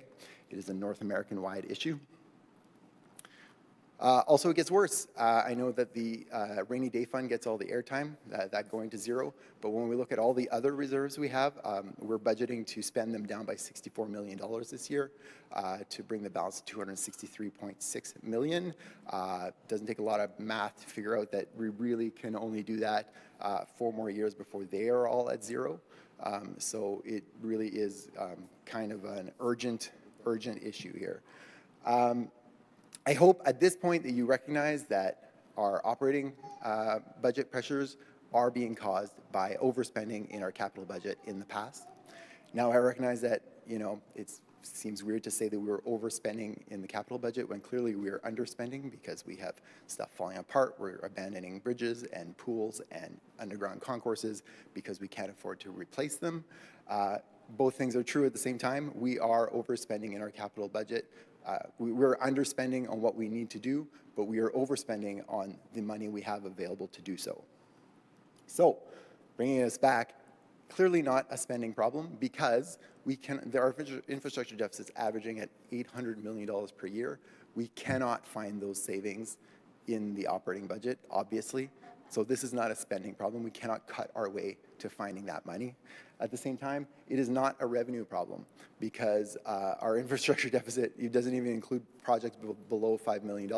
We still need to address this negative net financial position, not to mention inflation, restoring service cuts. If we want to solve this with revenue, we need billions more in revenue annually. That is not a number that we can reach in this economy, in this tax base. That is not where the issue is. What we have done is our approach to growth and development over the past 8 decades has resulted in a development pattern that costs way more in infrastructure per person than the economic growth that it provides. And so where do we go from here? We have to make better use of what we already have. We cannot afford to add 1 linear foot of road or pipe. We have to grow where there's already pipes and roads. We have to put that infill. This is my last slide, so I just maybe need 1 more minute. Okay, motion for a minute. Yeah. Yeah. Thank you. Yeah, so we need to grow. We need to put infill where there are already pipes. 88% of our infrastructure is just roads and pipes. That is the massive cost that we're looking at. We cannot afford to add any more new. We have to make better use of what we have, which means many, many things. It means probably even reducing the number of lane kilometers we have of roads to replace them with modes of transportation that are more efficient, that make better use of the space. So that's more walking, more biking, more transit. We could even look at narrowing the existing lanes because saving 6 inches or a foot of pavement over 8,300 lane kilometers is a significant savings. This is the type of approach that we need to be thinking about. We need to be focused on maintenance, not on new stuff. And we have to think beyond the budget. We have to look at what, when we're making decisions about land use and zoning, when we're making decisions about snow clearing policy, when we're making decisions about speed limits, we have to think about how does this help us get to a point that Winnipeggers can meet their needs while using less infrastructure per person, right? What does that city look like? We need to break down the silos so that we have a big picture view. How this affects our budget, how this affects how they all work together. Hat tip to the neighborhood action team ideas. That is actually a very, very good example of breaking down silos. I'm very excited to see that in the budget. And at the same time, it also bonus focuses on maintenance. So excellent, excellent idea. And finally, we need to experiment. We're not going to get there with big, bold, multi-billion-dollar projects. This is going to be something that we have to do small steps at a time. This is a completely different approach. So my closing sentence is I recognize that essentially the city, which includes council and administration, is doing the absolute best they can given the circumstances. So it is time to change our circumstances. Thank you. Thank you for your presentation, Mr. Dranwood. Really appreciate it. Any questions at all? Councillor Lukes. Sure. Thank you for your presentation, Mr. Drownwood. So, often many of us come here and we walk into a situation, well, we all do. We all walk into a situation and we have to deal with the situation, right? So the situation I'm in right now is I have 67,000 people living in the Waverly West Ward. Sure, we're trying to make changes. How do I say to them, we're not building you a new fire hall, we're not building you a new rec campus? Yeah, We're not building, we don't build schools, but, how do I say to them, 66,000 people, no rec campus, no fire hall? Yeah, this is a like I said, is a messy situation. There is no, people like to have like clear, distinct, like this is the answer, but unfortunately cities are messy. Cities are messy. So there is no perfect answer to your question. We cannot keep building new. I think where we need to focus is especially on your neighborhood in Waverly West. They exist. We can't unring that bell. And so they deserve and they require services as well. We can't not provide fire protection to an entire ward of the city. And so, yeah, there's messiness in when we say we can't build new. There's messiness involved in that, and again, bring it back to the Arlington Bridge. Is that building new now that it, that it's closed? Or is that maintenance? It's a messy situation. So that's right? a good question. Yeah, exactly. That It's a connects messy to, situation. What do we do with the Arlington Bridge? That's a new bridge. Exactly. And it essentially is a bridge replacement, which is maintenance.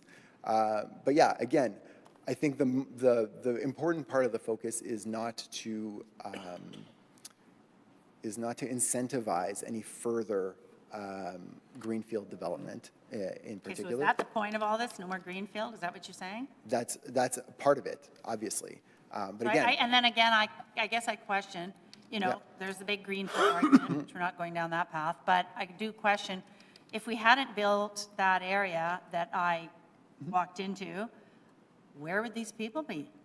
well, and that's precisely, again, when I talk about big picture, we need to put them places.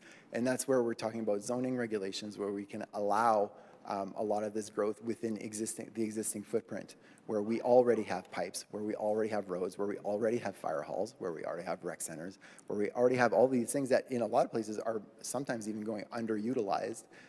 We need to focus on building up our tax base where we already have significant public investment, because we have way more public investment than the amount of private investment can justify. And so we need to increase that private investment where there's already public investment that has gone to waste, essentially. So then I guess my last question is, I don't know if you saw the last council vote where we were looking at multifamily and didn't pass. No one wants it.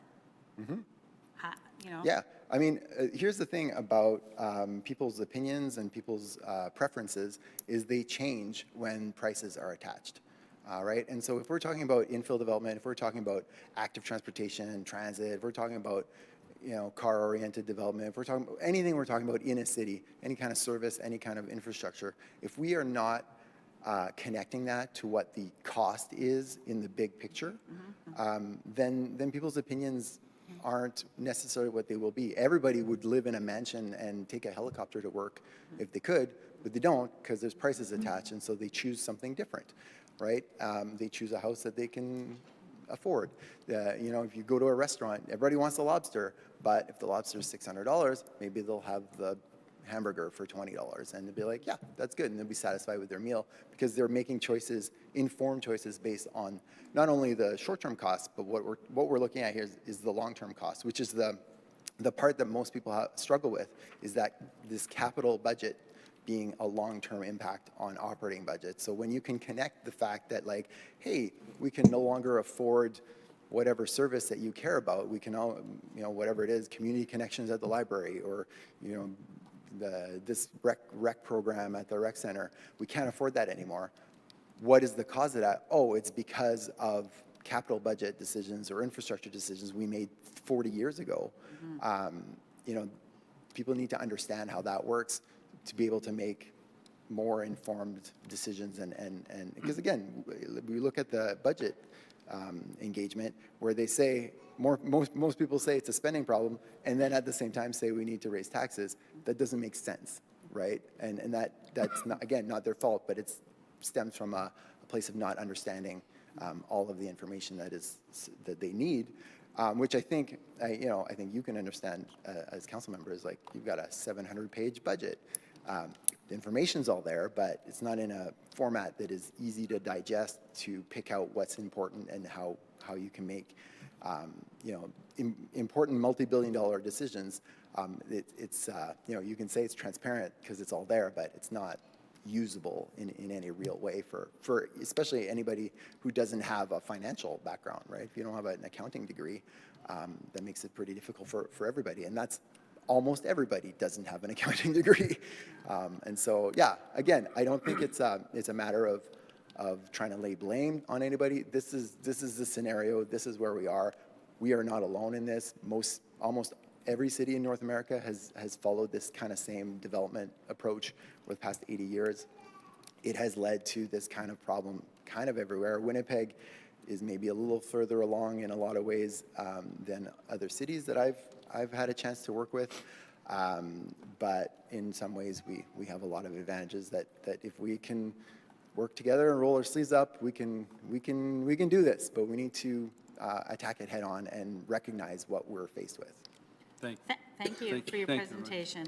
And I would encourage you, we're all trying to increase density in the city. Absolutely. We're all trying to do that. So I encourage you to speak to your counselor and all counselors, because it's not easy. Yeah. Right? It is messy, and it's not easy. Yeah, But thank you for your presentation. and I would just want to say that density is an imprecise word. It is not just about density.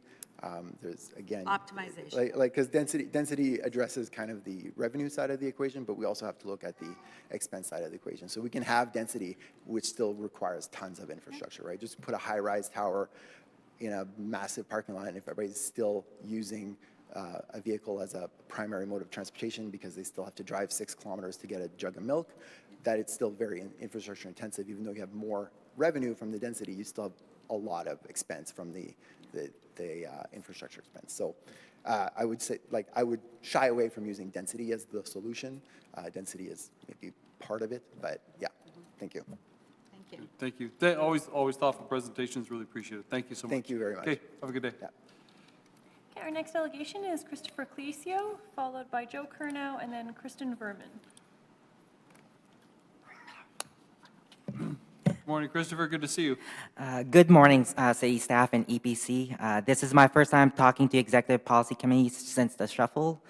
For the record, I want to start off my delegation with congratulating Councillor Santos to their new appointment onto EPC.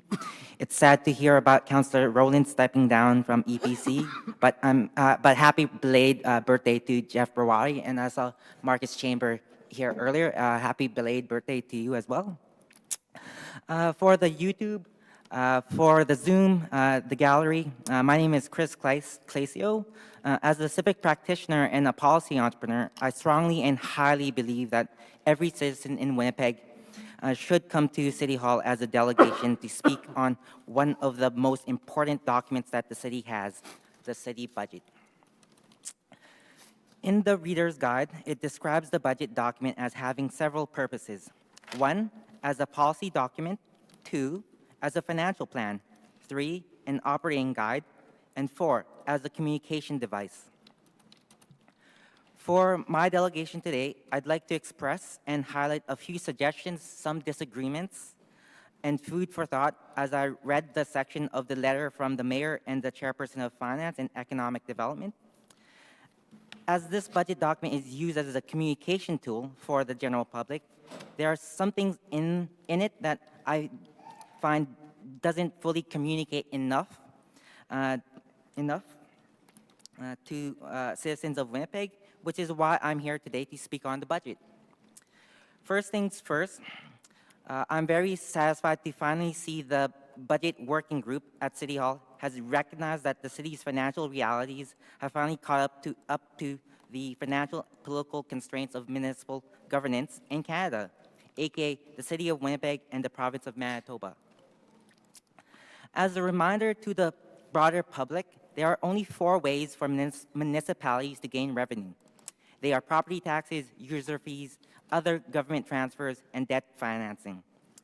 For the city to increase property taxes from the mayor's 3.5% to the 5.95% tax rate in this preliminary document, this is definitely the right decision to make today.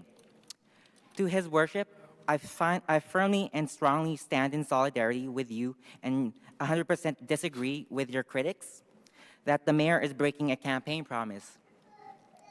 A few times now, I've said on the record, I don't always agree with the decisions that are made in City Hall, but in this moment in time, internationally and nationally, good political leadership is quickly and quietly disappearing everywhere.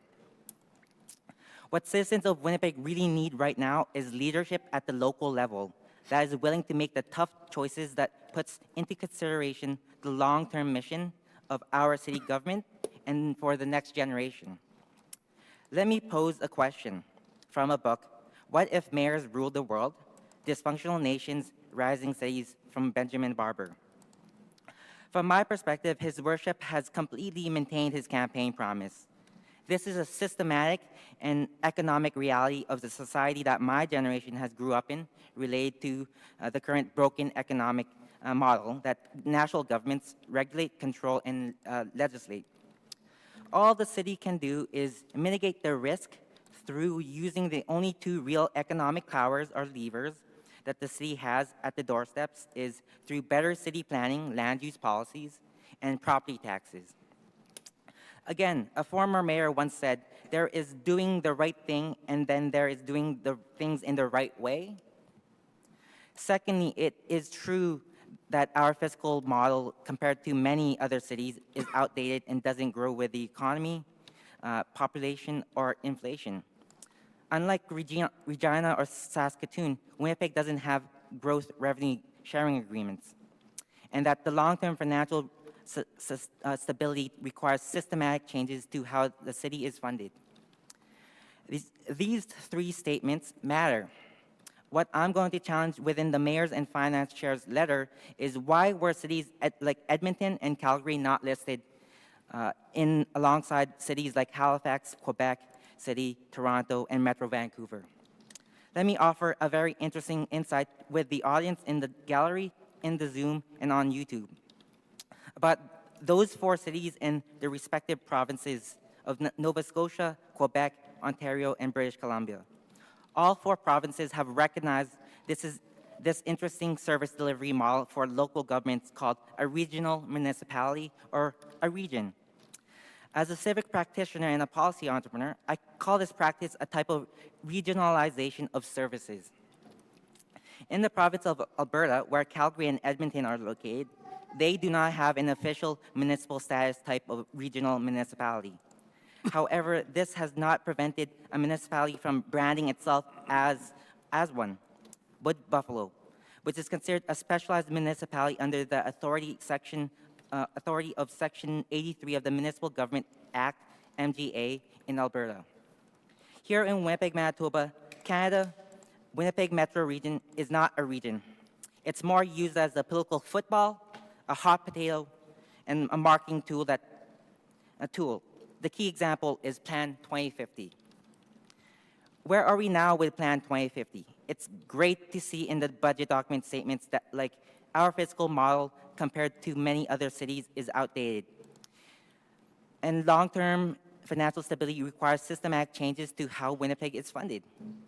If this City Hall, citizens of Winnipeg, or even rural municipalities in the region are serious about the funding and finding and implementing funding models, that I challenge all hands on deck to push our provincial government to formally study the regionalization of services to create that safer and more vibrant city for all in our city's vision statement. Let me share a quote that an urban indigenous young person once said at Merchants Corner on a panel. What is the opposite of harm reduction? The opposite of harm reduction is connection.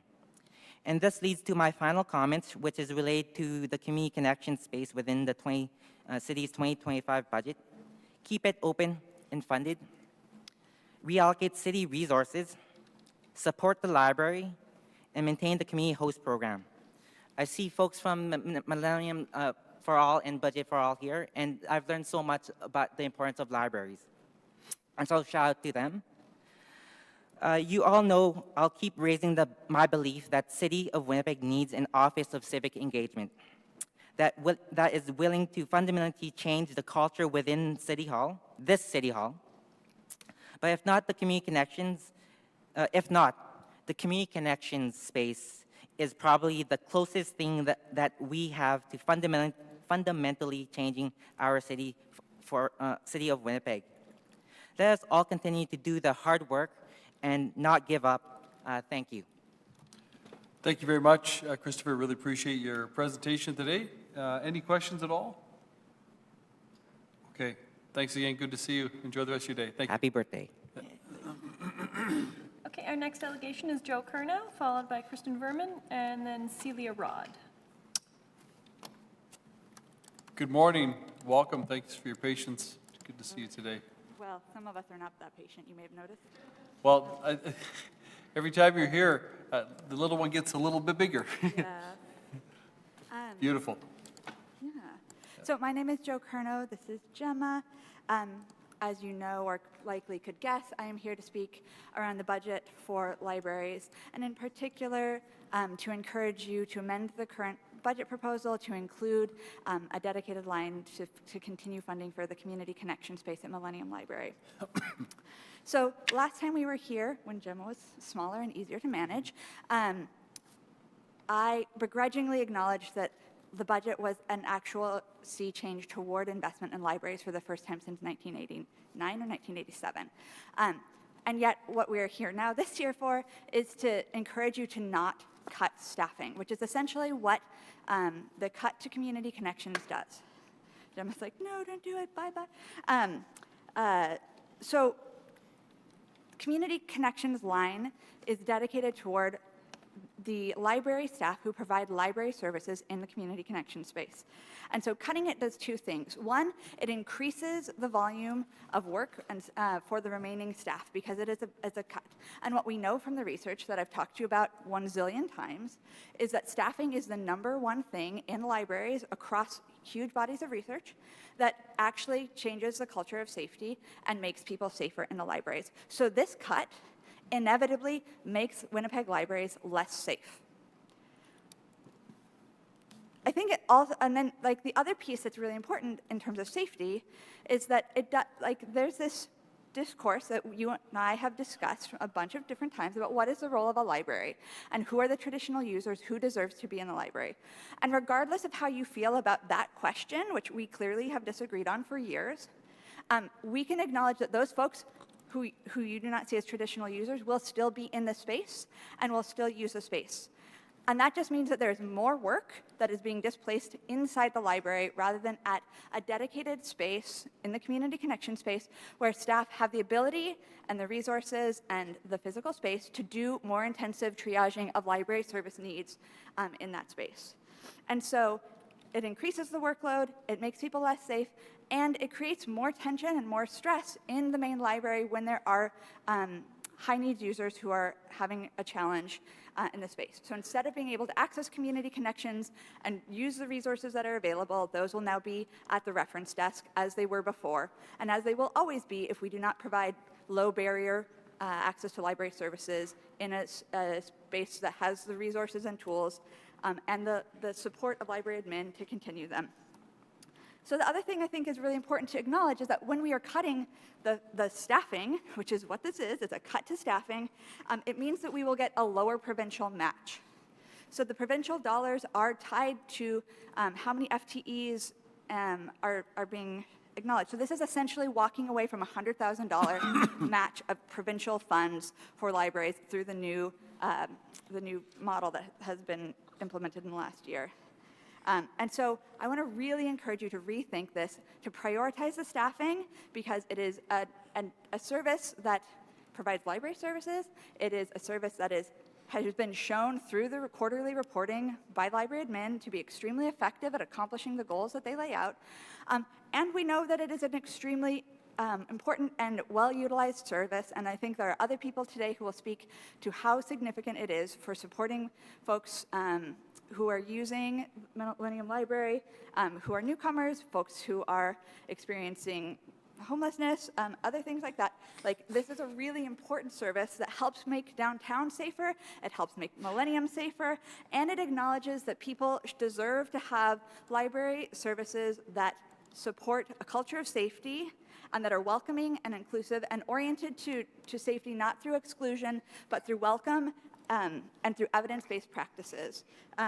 I think that Gemma is probably not going to let me do more, but if you're interested in talking and relitigating any of the research that comes out of that shows us where community connection space comes from in terms of the librarianship research, the research from library admin that has been done quarterly, I'm happy to talk about that because all of those point to the importance of the community connection space and overall funding of library staff at like much, much higher rates than this budget allows for.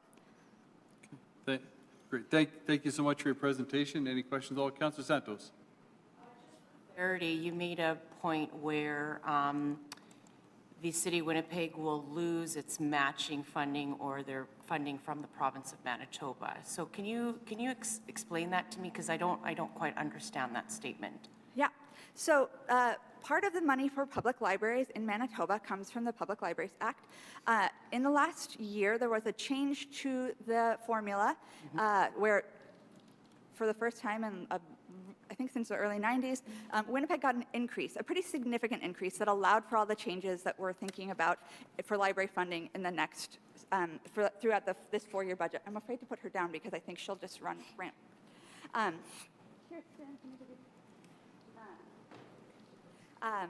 And so part of the provincial match is based on the overall number of branches. So we have 20 branches, and I think that we get about $100,000 per branch. And then we get 15% of the FTEs and salaries and operating funds essentially matched through the provincial government.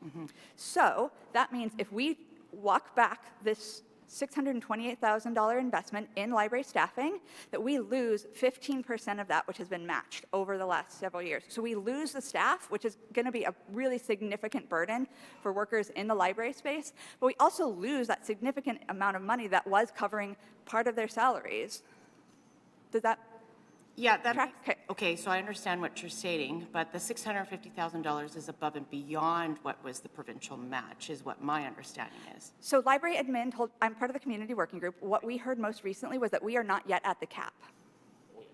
Oh, yeah, no, we are. During the multi-year budget process, we are at the cap. They are fully funded and expended when it comes to, there's other things that are not fully expended when it comes to professional development and recruitment and retention.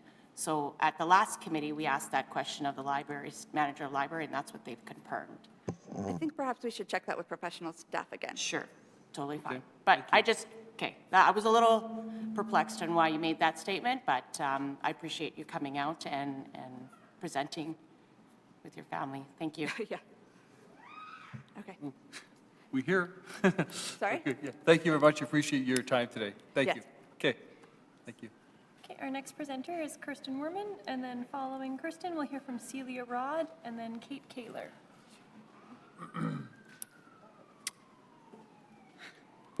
Sorry, I was all organized and then just got a little distracted. No problem. A good distraction. Yes, totally. Good. Oops, Thank okay. you so much for being here. Yes, thank you very much. Good to be here again. And hopefully Councillor Santos comes back because I think I have some answers to her questions. Yes, my name is Kirsten and I am a librarian. And today I work for and am representing the Manitoba Library Association. The Manitoba Library Association Board wrote a statement regarding community connections, so it's included in your submissions. I really encourage you all to read it, to contact us if you have any questions at all. It answers a lot of questions, some which you will hear more from today from some of the delegates. It's been really great to hear from so many delegations before me speak about community connections and their support for it, including Councillor Orlico and the Winnipeg Downtown Biz. I do want to clarify some misconceptions and some, I guess I might even call it disinformation about community connections and really about libraries today. I've heard members of this committee publicly call that many of these services provided by Community Connections are non-library services. And so as a librarian with 22 years of experience, working for Winnipeg Public Library for 11 years and now representing the Provincial Association of Public, Academic and Special Libraries from around the province, I would like to say that in every Winnipeg Public Library branch, you will find books. Audiobooks, free Wi-Fi, computers, photocopiers. You can sign up for programs that address legal issues like wills and estates or being a tenant in Winnipeg. You can learn about how to find a job, write a resume. In Winnipeg public libraries, you will find staff trained to help you if you're just new to the city or new to the country. Or if you are unhoused and face addictions issues and are looking for that warm place to sit and read or to make an appointment with a crisis worker. In any Winnipeg Public Library today, you can get help with getting a phone number or looking up a website to find out where you can go to upgrade as a teen looking for alternate schools, or a senior looking for tax help. If you need help filling out that government form that now only exists online, or if you have to download an application for a replacement ID, or if you have to fax a document to your band office.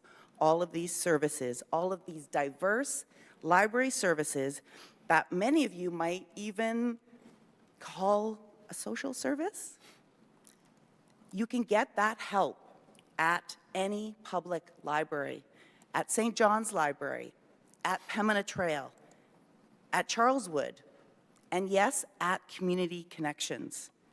Community Connections is located just before the metal detectors, thereby providing a lower barrier space.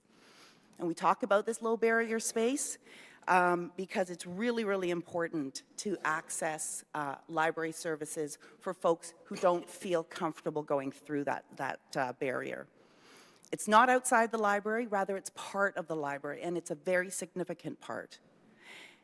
And just a reminder, Winnipeg Public Library is the only urban library system with these types of metal detectors at its flagship branch, the only one in Canada.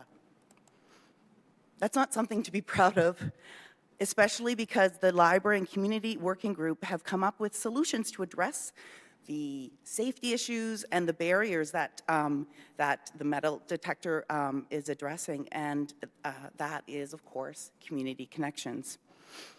I will repeat again, as Joe just did and many others after me will, that staffing provides for a safer space in which to work and to visit. Cutting those 4.2 FTEs with Community Connections closing means that Millennium Library itself becomes more unsafe. Library and admin has reported to you that the services that Community Connections provides actually benefits all the staff in the library, including those inside Millennium proper. The last library report stated that Community Connections staff, including community safety hosts, effectively address behaviors that contravenes the library code of conduct. That is, they have managed to successfully de-escalate potentially unsafe situations. And I think that comes up, they have like a success rate of 80 to 90%, which means that allows the entire library to be safer, and it allows all library staff to do their jobs. And this de-escalation, of course, and I brought this up last week, the de-escalation, of course, means fewer calls to police and first responders. So that's savings to the city. The need for Community Connections has not gone away. Those folks who visit Community Connections are still coming to the library. And without Community Connections, and again, I brought this up last week, folks will go to Millennium still, but they'll also go to the neighboring branches, most of whom are a lot smaller. So like Osborne, Harvey Smith Library, Cornish, who have less staffing and are now absorbing those Community Connections patrons into their already understaffed and overworked environment. But again, with less staff to serve them. And remember, less staffing means safety issues. I want to highlight as well that, like Councillor Orlikow, many of our Millennium Library workers were skeptical about Community Connections at first. But now, like the councillor, there is a strong contingent of frontline library workers at Millennium who are in support of the service and are frankly scared about what it means that the service is closing. What it means for their own safety, what it means for the folks who use the Community Connection services, and what it means for the safety of the space that is our main flagship branch.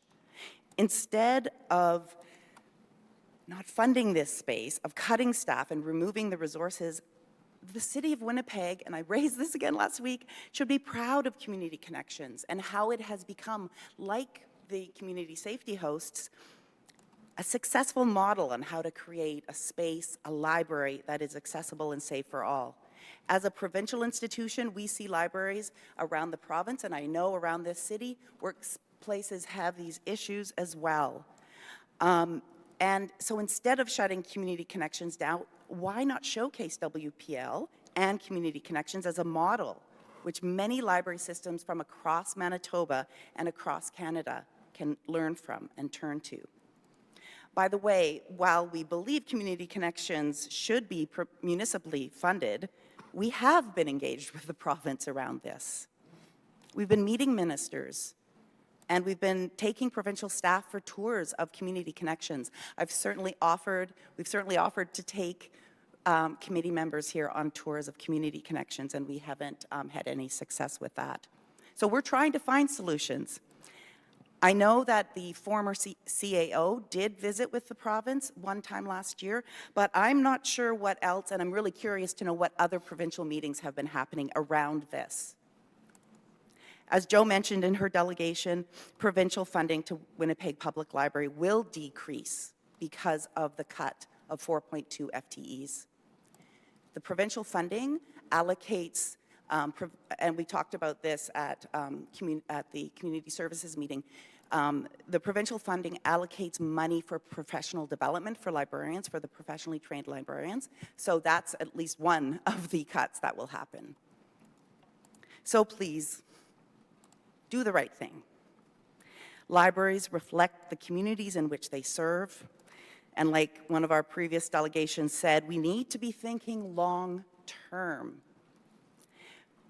Let us reflect, let this library, let Community Connections reflect a city that cares for each other, that believes in transparency and access to information for all of its citizens, and that values kindness for each human being and their lived experience. Thank you. Thank you very much. Any questions at all? Any further questions? Councillor Brawadi? Thank you very much for your presentation this morning. Are you aware that on November 30th, a woman attempted to enter the Millennium Library with a concealed knife and attempted to threaten the people working the security at the library? Do you think it's safe for city employees to work in an unsafe environment where people are carrying knives? I'm aware that the person that you are speaking of did not attempt to enter the library, that she was up on the skywalk. That's what I am aware of, She was denied and that's what by I've been security. informed of by library admin. According to the Winnipeg Police release, she was denied entry by library security after setting off the library checkpoint metal detector. The suspect created a disturbance by yelling at security personnel and was directed to leave the premises. Angered by the request, the suspect produced a knife and proceeded to threaten the 33 and 36-year-old male security guards. The suspect fled and police were contacted. She was apprehended later by police in the skywalk. Yeah, so the library security, they patrol the upstairs as well. So I think instances like this actually show that metal detectors create a barrier.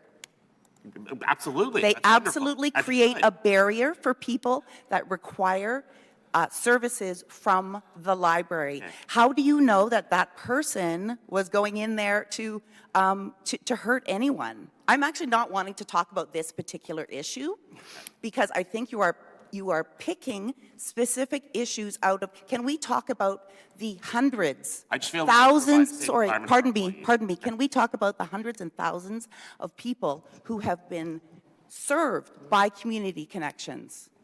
Can we talk about that, please? What services And- are provided by Community Connections just that one- aren't available in the library? Sorry. Go ahead, and then Councillor Brawadi for your question. Community Connections staff have extra training in harm reduction and trauma-informed techniques. So all public library staff have training in that. It's always so nerve-wracking to speak in front of the committee. But once you get into Community Connections, there's that extra layer of training. There's also community a safety host right there, who their whole job is to create relationships. It's a small space. They let 5 people in at a time. So there's relationship buildings, there's respect, there's treating everyone that comes in there like a human being. And not just to be frisked, not just to be treated like you are a criminal before even entering the library, because that's what those metal detectors do. Thank you. Okay. Councillor Duncan? Thank you, Mr. Mayor. Through you, what was the comments made by the province? I have to make an assumption that somebody, I don't know if it was yourself or whoever toured them, requested some type of support from the province. What was the feedback that they gave you? Well, all of the feedback was that this was a very, very important service. It should absolutely be funded by the city, which we agree with. But they certainly went back and they tried to look at options themselves. So again, my question to you, what, I guess through the chair, is what types of attempts have you made to meet with the province? You talk in the media about the province should fund this, the province should do this. What attempts have you made to actually speak to the province about that when we've been doing it? Appreciate that. Any further questions at all? Sure. Councillor Santos? You highlighted that the library is a provincial institution. Help me understand that. No, I said the Library Association is a provincial association. Okay, I'm so gotcha. sorry, Councillor Santos. It's really, It's okay. it's really frustrating when I've come up here and spoken so many times, and there are some of these questions that we continue to have to answer. No, So I am representing the Provincial Association, and Winnipeg Public Library is a member of our provincial association, and part of our role is to advocate, not just for the libraries, but for the citizens of Manitoba, all citizens of Manitoba, to ensure that they have access to all of the library services that they need and deserve as citizens. Okay. Excellent. Thank you for clarifying that. I may have missed your beginning presentation, but Well, I did talk about our statement, which again, please read. This is the statement from your Provincial Library Association about community connections. Thank you. so with with respect to the librarians who are currently funded with the increase of the province of Manitoba, I can confirm that the city has been engaged with the province, and unfortunately, they did mention, and are you aware, they did mention they are not interested in funding it. So like. So you were involved, speaking with I was Minister not- Simard I was or not. Minister I was Kennedy? not. I was not. Okay. I was not, but I'm just saying the city was involved. So who in the city? Our public administration. So the acting CEO? So this is. I don't know, I'm just asking for Yeah. transparency Yeah. because So- I've so shared I exactly don't what know we've the been names, doing. but there have been staff members Yeah. in So dialogue I'm just with, confirming, because you had said with that you guys are province. doing the discussion. Yes. Sorry, I didn't mean to cut you off, Mr. Chair. Fine. But you're just saying you guys are having a discussion. I'm just letting you know that there have been discussions, and they have come back, and unfortunately, they're currently not going to fund it. Right, So- exactly, because they believe that it's a municipal So moving on- responsibility. So moving on to my second part of my Yeah. question with respect to professional development and how that's being funded through the province as well. I guess I can ask you the question, do you know if librarians are interested in taking on the professional development program to do this trauma-informed? Yes, absolutely. It is such an incredibly important part of their job. When I was a branch head for 11 years, and I just left 2 years ago, I was consistently asking for that type of training. I was consistently asking our administration for the funds so that we could be trained in that type of work. Because, let's be clear, these issues are not just happening at Millennium Library. They're then- happening everywhere. So, Then my second and there was question- never any professional development money for library workers, for librarians. Okay, but there is now, are you aware? There is now from the province. Correct. Okay, so then my question would be, the library complement that we have to date could access this professional development program. Which will be less because you have cut the staff from Community Connections. Okay, well, then we agree. Pardon me? So I'm not going to go to that point, but. It's not a disagreement, it's a fact. Actually, and I know that other delegations will be speaking to this, so. Okay, thank you. And you've, as you said, you've provided a presentation. for us, Yes, a letter. and I know that, that often written submissions, it's hard to get to, but I encourage you to read, especially the one from Stephen Kennedy as well. I would encourage you to read that at length. It has been, from some of my talks with colleagues and library board members and advisory committee members, it's very, very disappointing and confusing about who can actually speak in front of council. It seems that the library board and library advisory committee members are unclear as to whether they are allowed to speak in front of you. And so even in putting in letters, they have to do it as a public citizen. So that's why I actually called out Stephen. Sorry about that, Stephen. But there is some very important information in there. Okay. Okay? I Thank just you wanted for- to bring up that point again Thank you for for pointing this out. transparency. Okay, Thank thank you. you. Appreciate that. Okay, our next delegation is Celia Rod, joining us via Zoom. Celia, if you want to go ahead and unmute yourself and turn on your video, you have up to 10 minutes. Great, thank you very much. I would like to share a slide set that I have already submitted, and I'm just going to open that up. Sorry. Let me just make sure. I'm not sure what you're seeing. Let me just pull that up. Just there, we can see it. Celia, before you go further, we're just going to pause your time for a second here. I'm just going to let everyone know that following yourself, and then we'll take one more presentation after Celia, and after that, we'll take a bit of a break for lunch. Okay, so Celia's presentation, then one more, then we'll take a break. Okay, thank you. Carry on. Thank you. I hope to keep this down to about 5 minutes.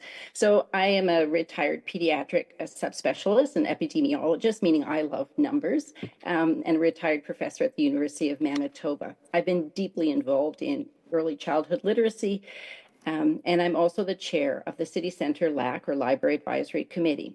Now, my views are personal, and I just need to put that statement up forward.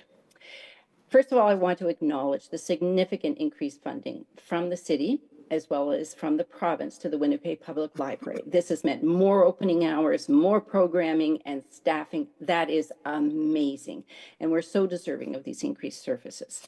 I do, however, want to point out, using information that came out from your 2024 budget and what was presented to the Community Services Standing Policy Committee on Community Services from a 2023 report, is that we still remain underserviced compared to 3 comparable Canadian cities, be that Edmonton, Hamilton, and Regina. So these are the data that came from the 2023 report. And yay, with the new funding, we're at nearly $49 per capita, but it's still shy of many of these benchmark cities back in 2022.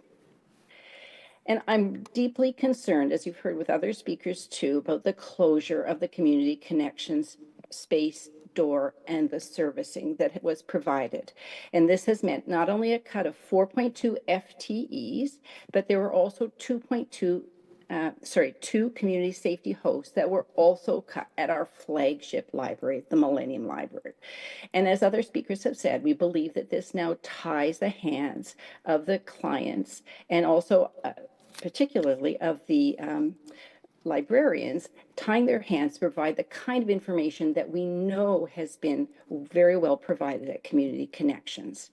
We know that roughly 100 individuals were served daily at Community Connections.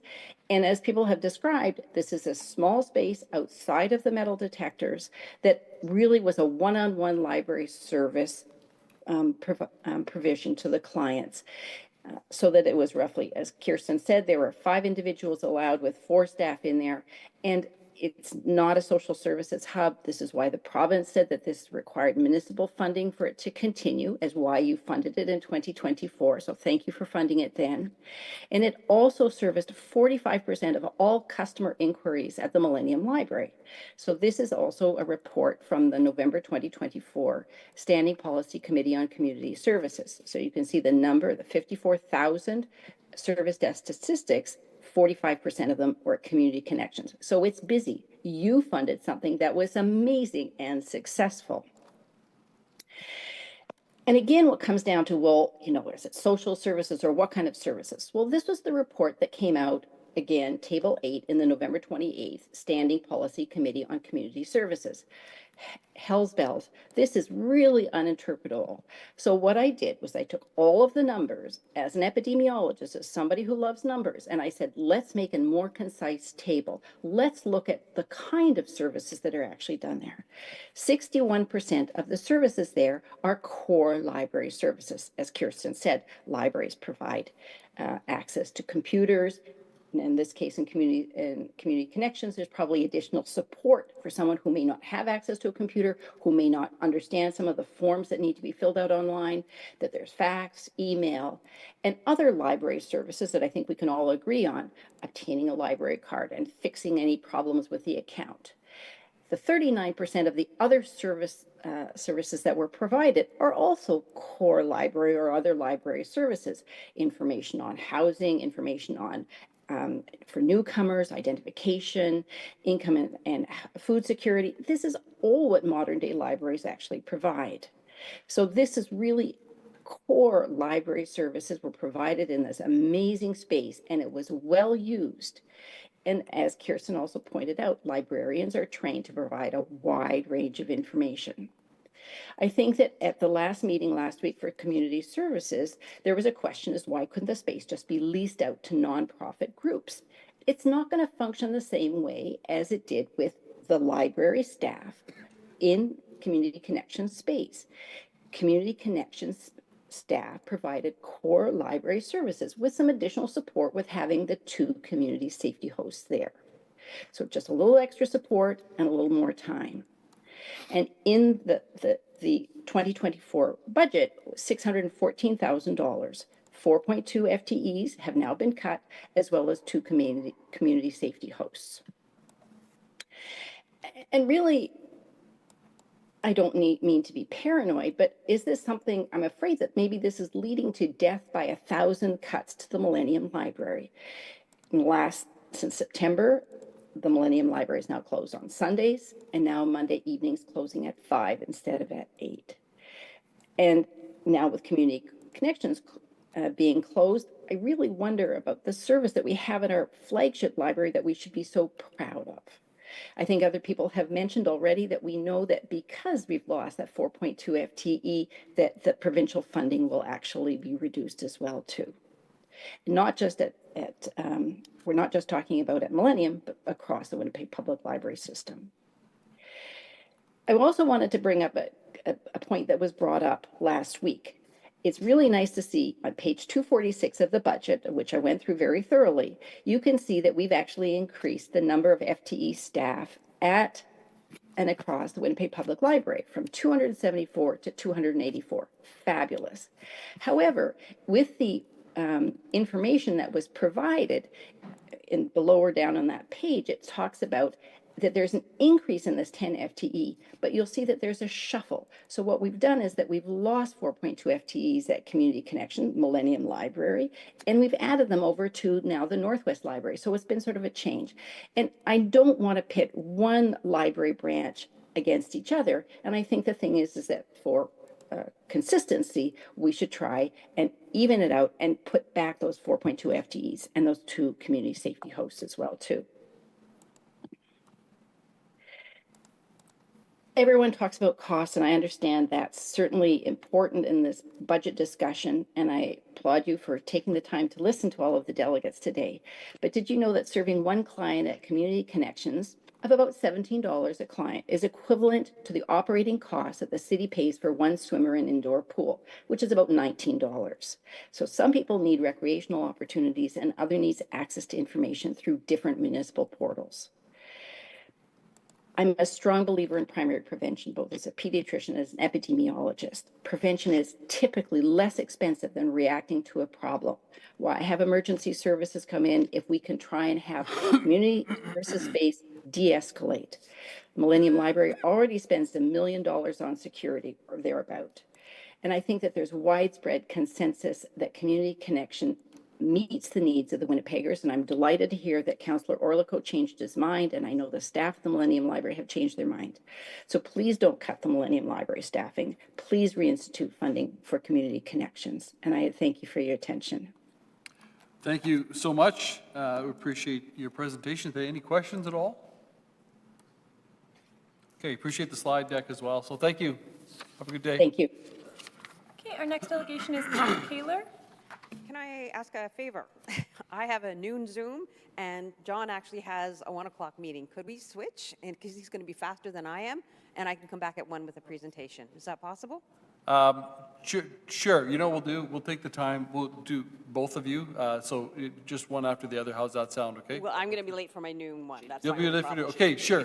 I Sure. came back at 1. I Okay. did good. All right. Sure, we can do that. for Really sure. appreciate that. Thank you. Yeah. Thank you. It'll probably be 1:15, but yes. Okay. Yeah. Thank you very much, Kate.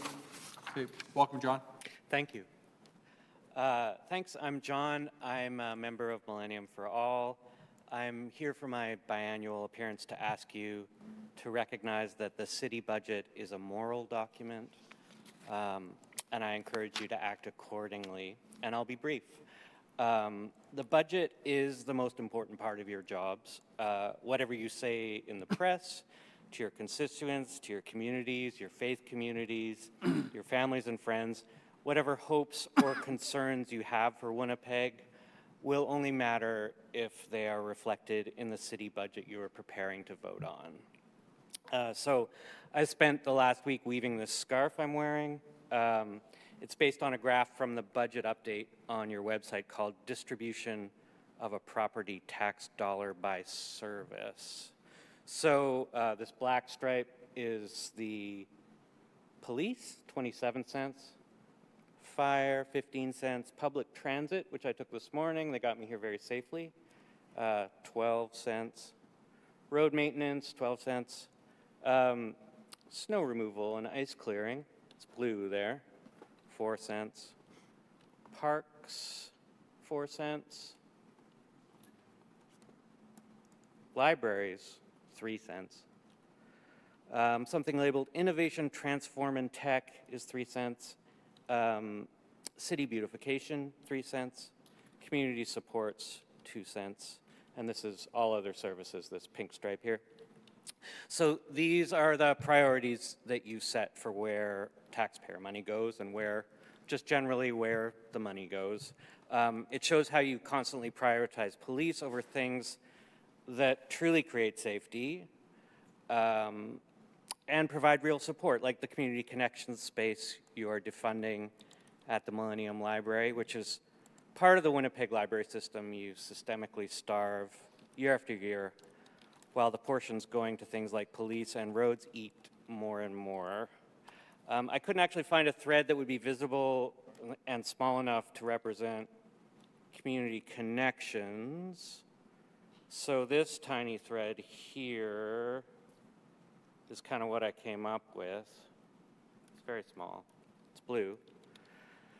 And it's actually a little bit too big to represent the $650,000 that Community Connections represents.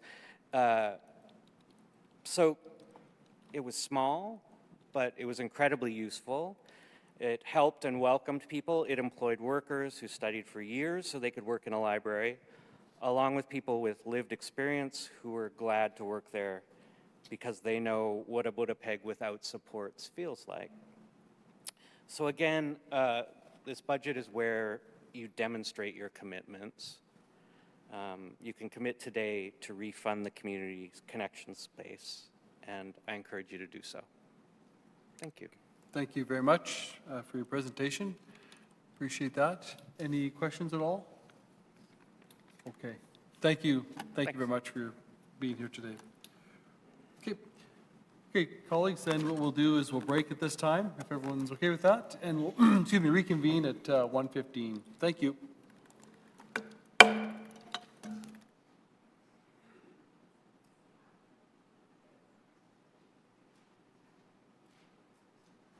Okay, welcome back, everybody, to this special meeting of the Executive Policy Committee to deal with the preliminary operating and capital budgets. And we continue on with our delegations today. Madam Clerk. Our next delegation is Kate Kaler, joining us in person.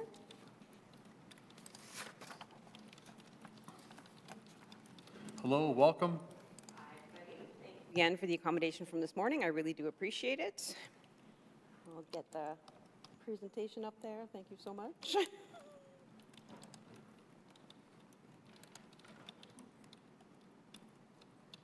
There we go. Thank you.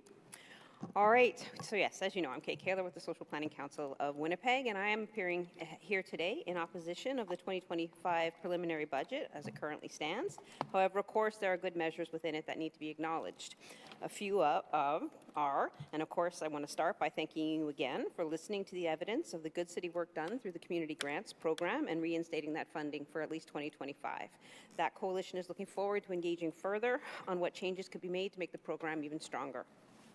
I'm also encouraged by the vote on snow clearing at Public Works and for those here who have expressed support for scrapping the pilot project. I hope all your council colleagues will support that as well. As many have said, the city is already much too difficult to navigate in winter for anyone with any sort of mobility issue. I agree with the recent Free Press editorial on this subject that also noted the success of the community connection space at Millennium that lauded this mayor and council's willingness to listen to concerns brought to you by the public and act when the evidence backs those concerns up. I noted the mayor's comment in that same editorial about receiving more public engagement on snow clearing than on the the almost 6% property tax increase. As I and others have contended over the years, most people understand that taxes, while not fun, are necessary. They just want them spent wisely and to see the results. Again, wise results only come about if decisions are based on evidence. So while you all received this report, for the folks who don't have it, who may have not had a chance to look at it, I'll run through what I call the lowlights. So just for that cover is based on, we're working on a graphic novel with Dr. Julie Gard on the history of what's now called the Food Sovereignty or the Food Justice Network. So that's where that comes from, because of course the fight is still ongoing for affordable food.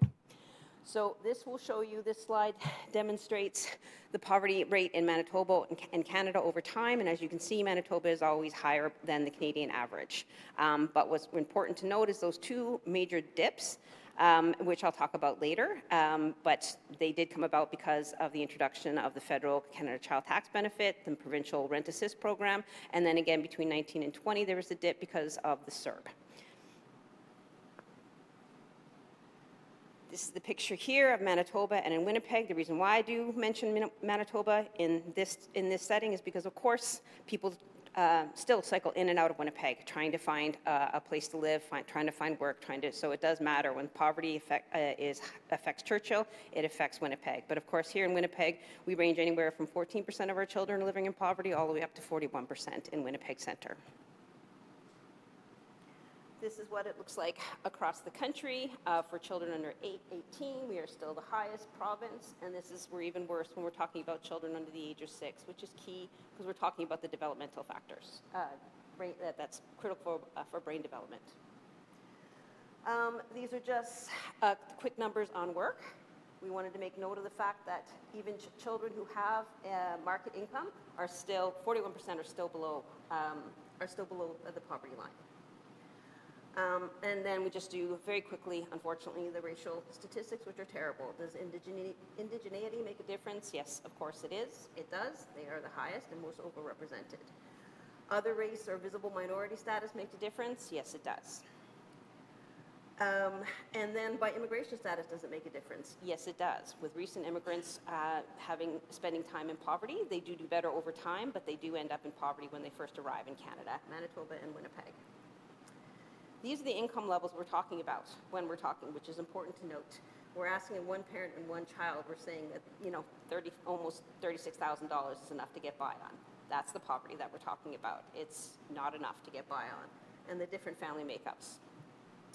Here is what the depth of poverty in Manitoba, the numbers that are in red that you will see. Don't need to go through them all, but it shows what families still need to earn in order to actually even get to that inadequate poverty line. And then that was all based on 2022 data, of course, that I need to tell you about, except, of course, the race-based data, of course, we're still working with 2021 census data on that, but there is some newer data on food insecurity based in 2023. So obviously, food insecurity is on the rise. In 2023, it was at 26.8%, and this figure demonstrates that 32.6% were children living under the age of 18 were living in food insecure households. So, as I said, the lowlights. The city and province have prioritized ending the housing crisis. We will disagree over some of the details, approaches, I'm sure, but housing as a human right deserves to be prioritized. Just as a reminder, all Winnipeg street census reports have identified the vast number of Winnipeg's unsheltered people are Indigenous. The majority of them were taken from their families and placed in state care. Family breakdown is one of the leading paths into being unsheltered, and 18 was the age the majority first became homeless. So that tie between CFS, aging out of care, directly into homelessness. What we allow to happen to our children follows them into adult life. Even short stints in poverty as children is proven to have detrimental effect on development. Children who grow up in poverty tend to become adults who struggle in poverty.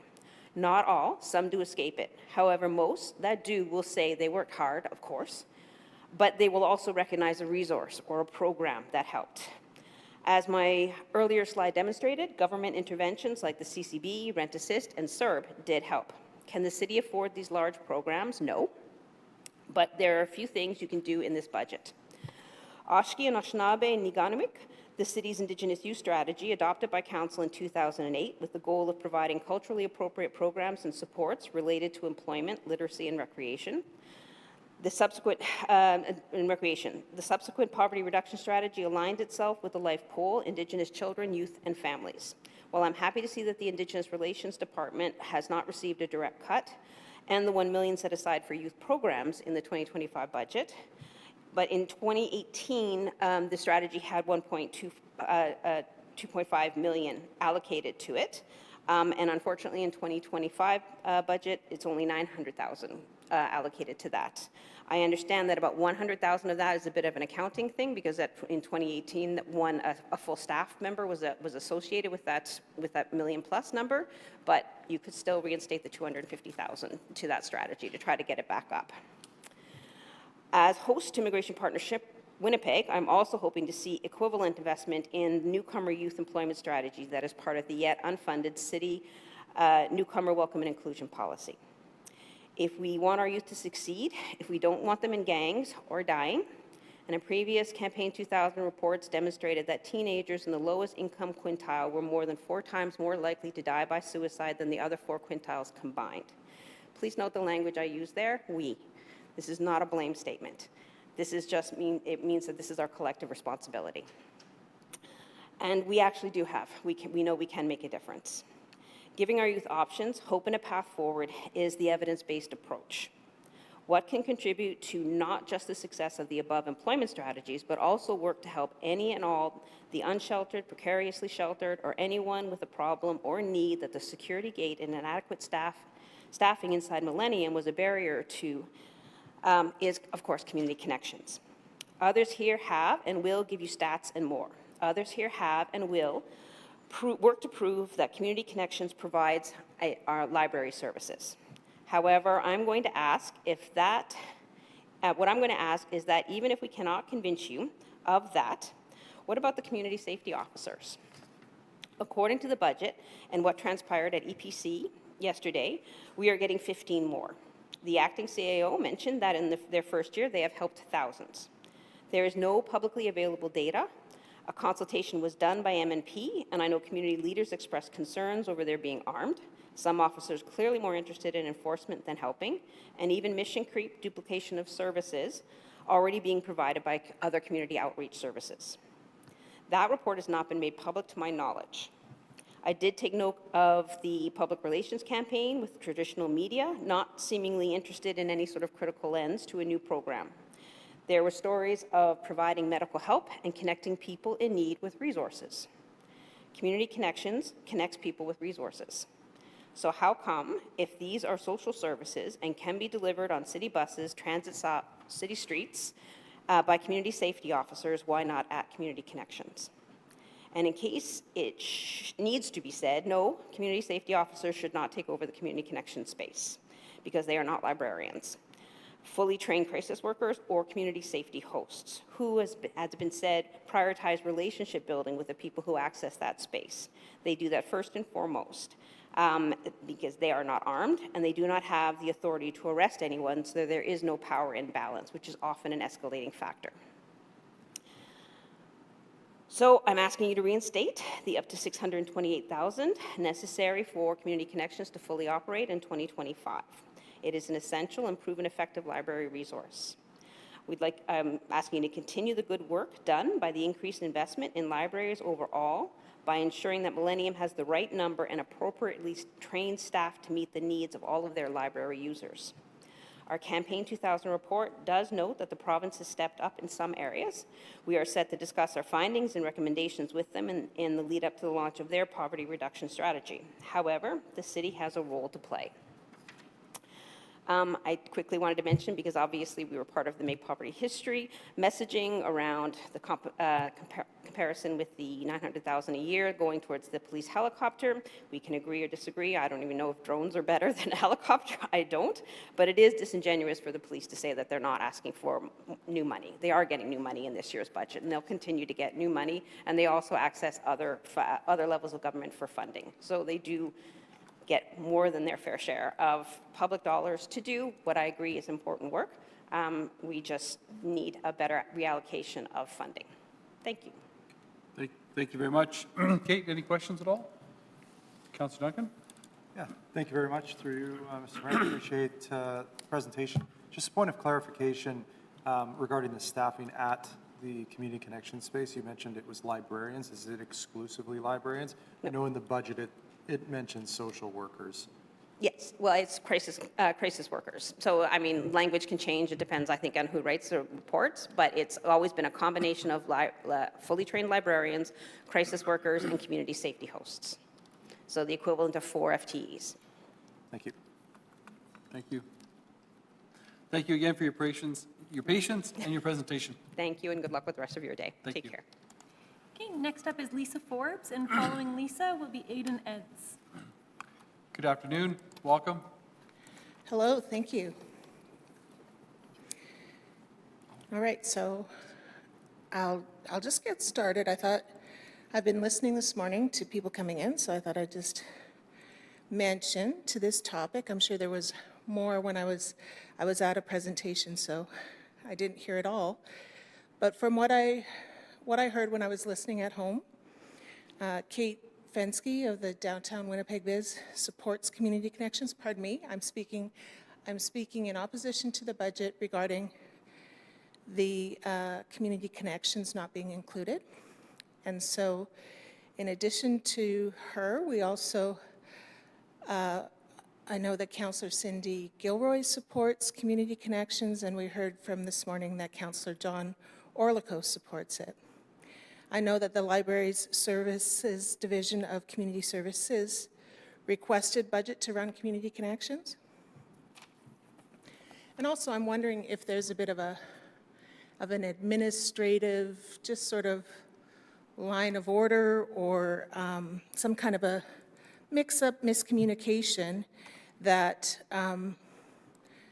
submissions from a few places are not in your packages today for you to be able to see, but there are letters of support and recommendations from the Winnipeg Public Library Board, the City Centre Library Advisory Committee, and the East Kildonan Transcona Library Advisory Committee. So I'm a volunteer member of the East Kildonan Transcona Library Advisory Committee, and I can tell you that, again, I think it must be some kind of a mix-up that the support, that you're not hearing about the support from these three, or the advisory committees are subcommittees of the library board, that you're not hearing that today. But I just wanted to make that known that anyone who has anything to do with libraries in Winnipeg and the Manitoba Library Association, the province, is supporting community connections.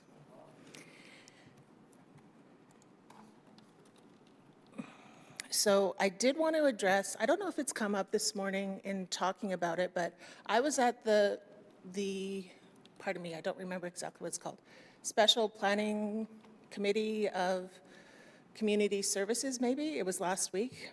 And so we went in delegation there last Wednesday, and I just want to recognize Councillor Santos was stating that, acknowledging and recognizing that community connections is heard about the good role it's played, and that she recognizes it's a library, that it's a library service as well, and encouraged us to come, and that essentially a decision wasn't going to be made, even though Councillors Santos, Allard, and Gilroy all thought that it was a good and needed service and recognized everyone who was speaking. It was essentially said, bring it to EPC. So there's a whole bunch of people bringing it to EPC today. And I just wanted to provide that sort of background for you that I don't know what, like, I'm sorry I don't understand the process very well, but I would have thought that that committee would have been able to recommend it here. And if they, and so just to let you know that there was really positive feedback at the committee level there. And then besides being a volunteer for the East Kildonan Transcona Advisory Committee, I also work at Seed Winnipeg. And Seed Winnipeg is an administrator of a network of community organizations. We named, I was part of a group of people who wrote an op-ed that was in the Winnipeg Free Press in December. We named in that op-ed that there was about 30 organizations who come and give information at Community Connections, and the network that I represent has about 3 of those folks. I just want to say that one of the things that came up in conversation there was that perhaps the community organizations could be given a nominal fee and they could run Community Connections. And I guess to give you an understanding of who these organizations are, first of all, it's a library service, and I'll get to that a little bit more, but the kinds of community organizations, there are some who are larger organizations, but also the people that are going there is, for instance, there's mental health grassroots groups who are going there, and they're having someone with, let's say, borderline personality disorder as a person with lived experience has been called in as a subject matter expert and is talking from their lived experience about having that illness and about how you can get resources for it. So that kind of access to information is excellent. We don't ever question when the library brings in subject matter experts for other things.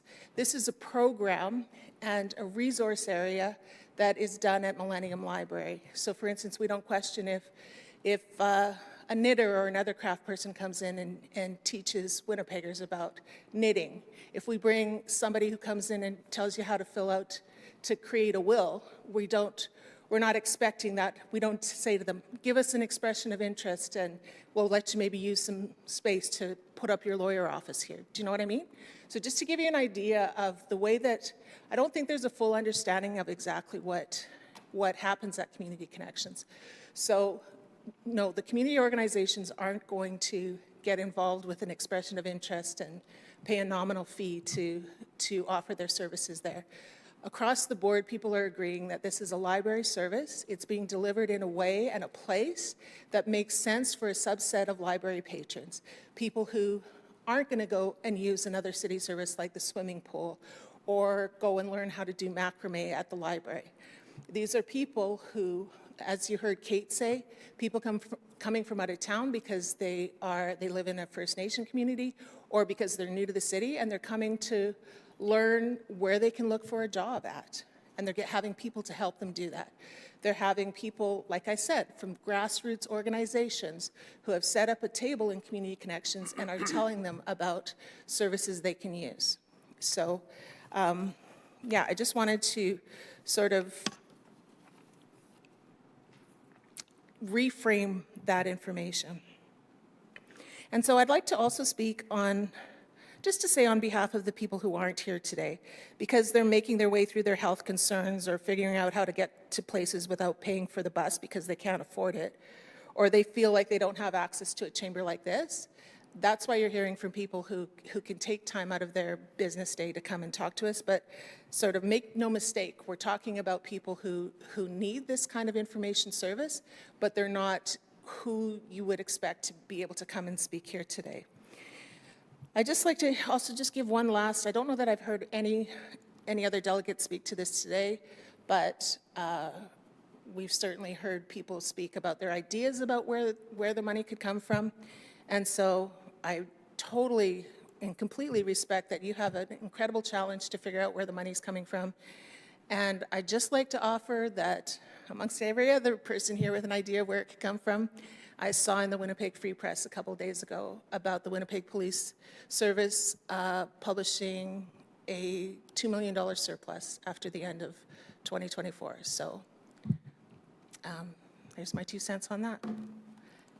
And I hope there's questions. I would love to talk about how this moves from the Community Services Special Committee last week to have the discussion here, and to find out if there's still a chance even for Community Connections to go through without that recommendation. Okay, thank you very much for your presentation. Usually what happens annually at this meeting of the Executive Policy Committee related to hearing budget presentations, as you probably know, is we spend most of our time listening, then asking some questions, and then supplementary after this meeting is over. Between this meeting and an upcoming meeting on Friday, if there's any changes that are being proposed ultimately to this draft budget, any amendments, then they'll be put together in a motion or motions related to that. So, but yeah, this is primarily about the listening exercise today of hearing from you. I'm just wondering, does it matter that, like, how heavily does it weigh that the Community Services Committee didn't put forward a recommendation? No, I don't think that, in this case, I don't think it's material that they can, they don't have to. A community committee, or probably a standing committee, can or may put forward a recommendation to EPC, and they might, some of them might still, but still, this meeting is an annual meeting. It always happens as part of the budget process, and ultimately, under legislation, it's EPC. Under provincial legislation, that's to kind of make a budget recommendation to all of council, so, yeah. Awesome. Good. Any other questions at all? Councillor Duncan. Yeah, thank you very much through you, Mr. Mayor. I just wanted to potentially give you the opportunity to clarify. You made a statement saying everyone involved in libraries, and please don't take this as me trying to call you out. I just want to make crystal clear here. I've received emails, multiple emails, phone calls, specifically from librarians who are not in favor of community connections due to the safety concerns that they face. That's just me providing the information that I received, so I know everyone involved in libraries is a pretty broad statement, so. Thank you. Yes. Thank you for that. What I meant was referring to the organizations that I spoke to. So the Winnipeg Public Libraries administrators presented a budget that included community connections.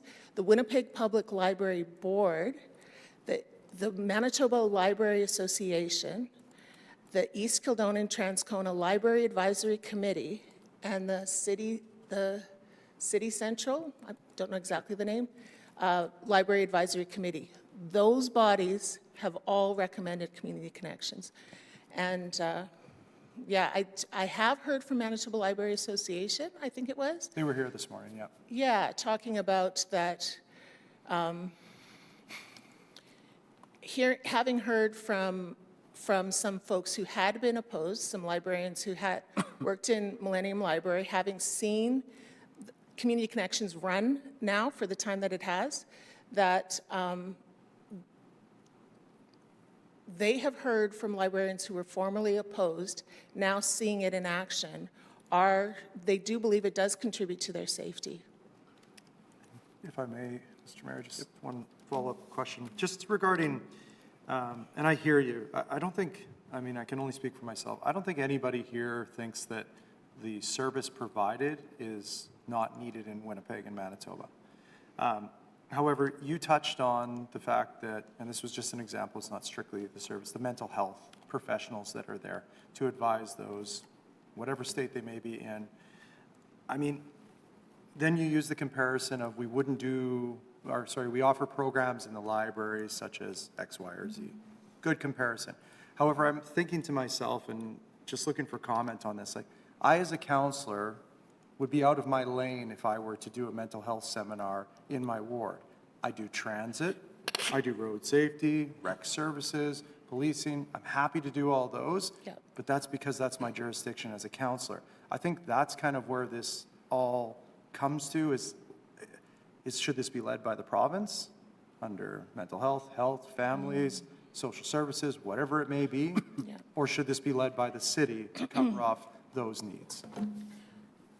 It's a great question. I appreciate, it's good to have a bit of a debating conversation about this. So I work as a social service, in a social service providing organization. And for the 20 years that I've been doing that, one of the ways, including every government service that I can think of. I won't, let me take that back, because being broad is not helping, so I'll just say. There are government organizations, social service providers,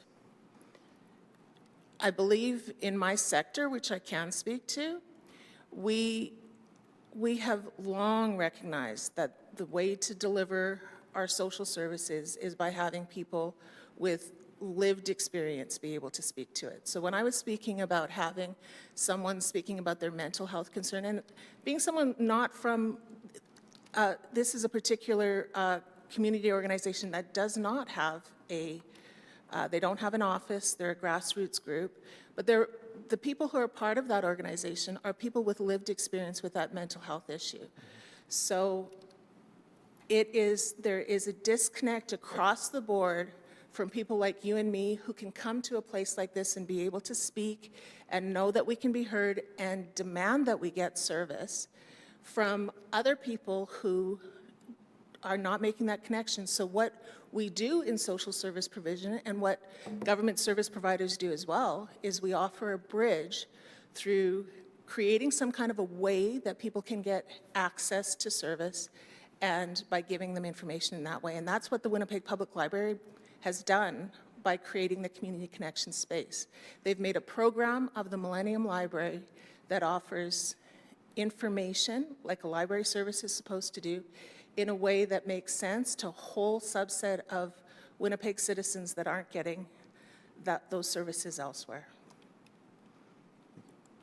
Thank you. Okay, thank you very much for your Yeah, you're welcome. presentation. Thank you. Okay, our next delegation is Aidan Enns, followed by David Grant, and then Mark Coho. Good afternoon. Thank you for your patience. Appreciate that. Good afternoon.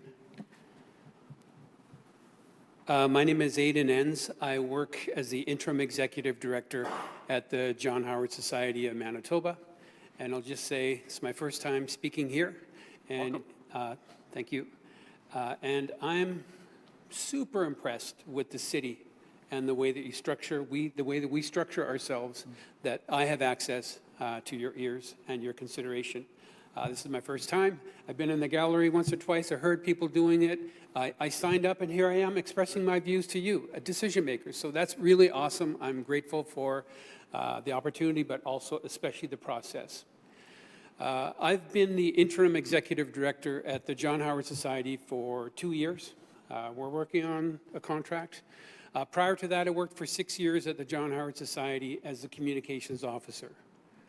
The John Howard Society works with people in conflict with the law, before, during, and after incarceration. We're a nonprofit funded in part by the federal government, by the provincial government, and the United Way, and some foundations in the city. I want to tell you that I am here to support the Community Connections investment that the city makes at the Millennium Library.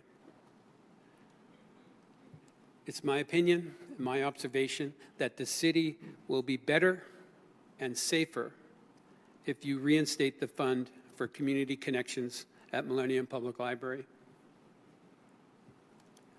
I have basically 3 reasons for that.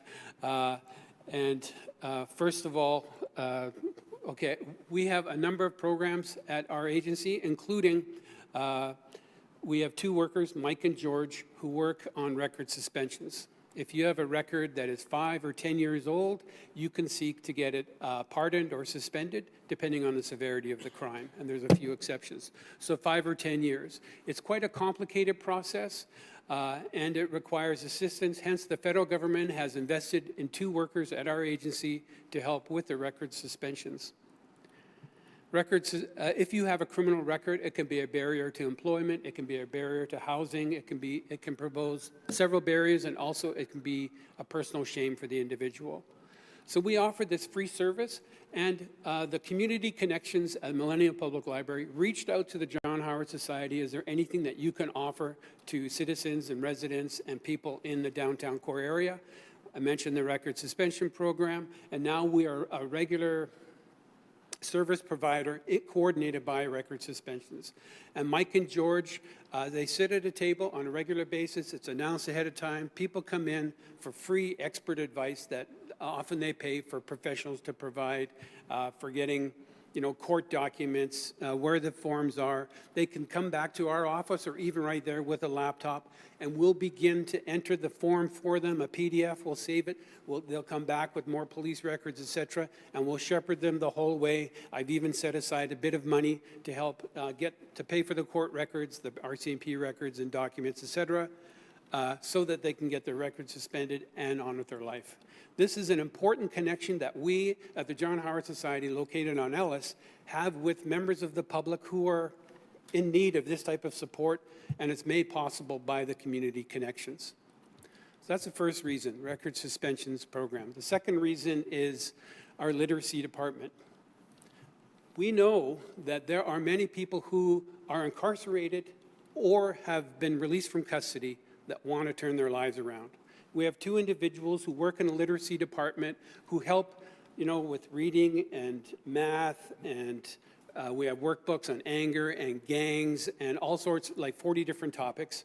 And they come to us to increase their literacy and learning levels and receive supports and positive pro-social interaction.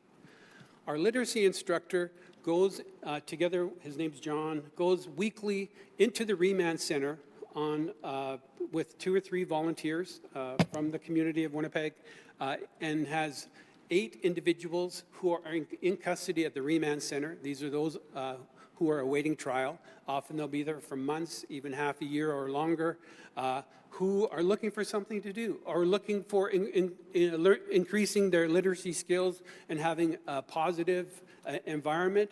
So John and the volunteers from the John Howard Society sit with those in custody. They take an hour off, they sit around in a circle. There's 8 individuals, and they learn together. They go over, they read something together, they discuss it, and then John also distributes workbooks. They go back to their home, as they call it. They do the workbooks, they come back, and they get a certificate, and I, as the executive director, I actually do one of my favorite parts of work is putting a seal on that certificate. They get 2 copies, one for themselves to maybe hang up in their cell, and another one to give to the parole officer, probation officer, or show their lawyer their intention to do better with their lives. Why am I talking about the literacy services at the Remand Center and at the John Howard Society? Because John tells me, I asked him about the community connections, and he tells me that he regularly refers individuals to the community connections to continue their literacy learning opportunities and referrals and access to support at a computer to work on their resume, all a free, safe, and welcome service at Community Connections. So that's the second reason.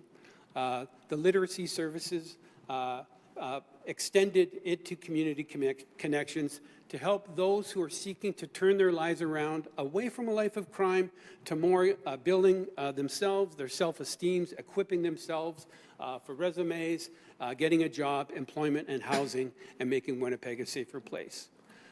The third reason is personal. I want to live in a city with a vibrant and diverse and supportive downtown. I strive to be a caring person for those in need and for those who are born into difficulties and struggles. I want our city to be an extension of that caring as well. So I appeal to you to reconsider your decision to not fund the Community Connections, to reinstate it, and continue to provide services for our clients, but also the wider community.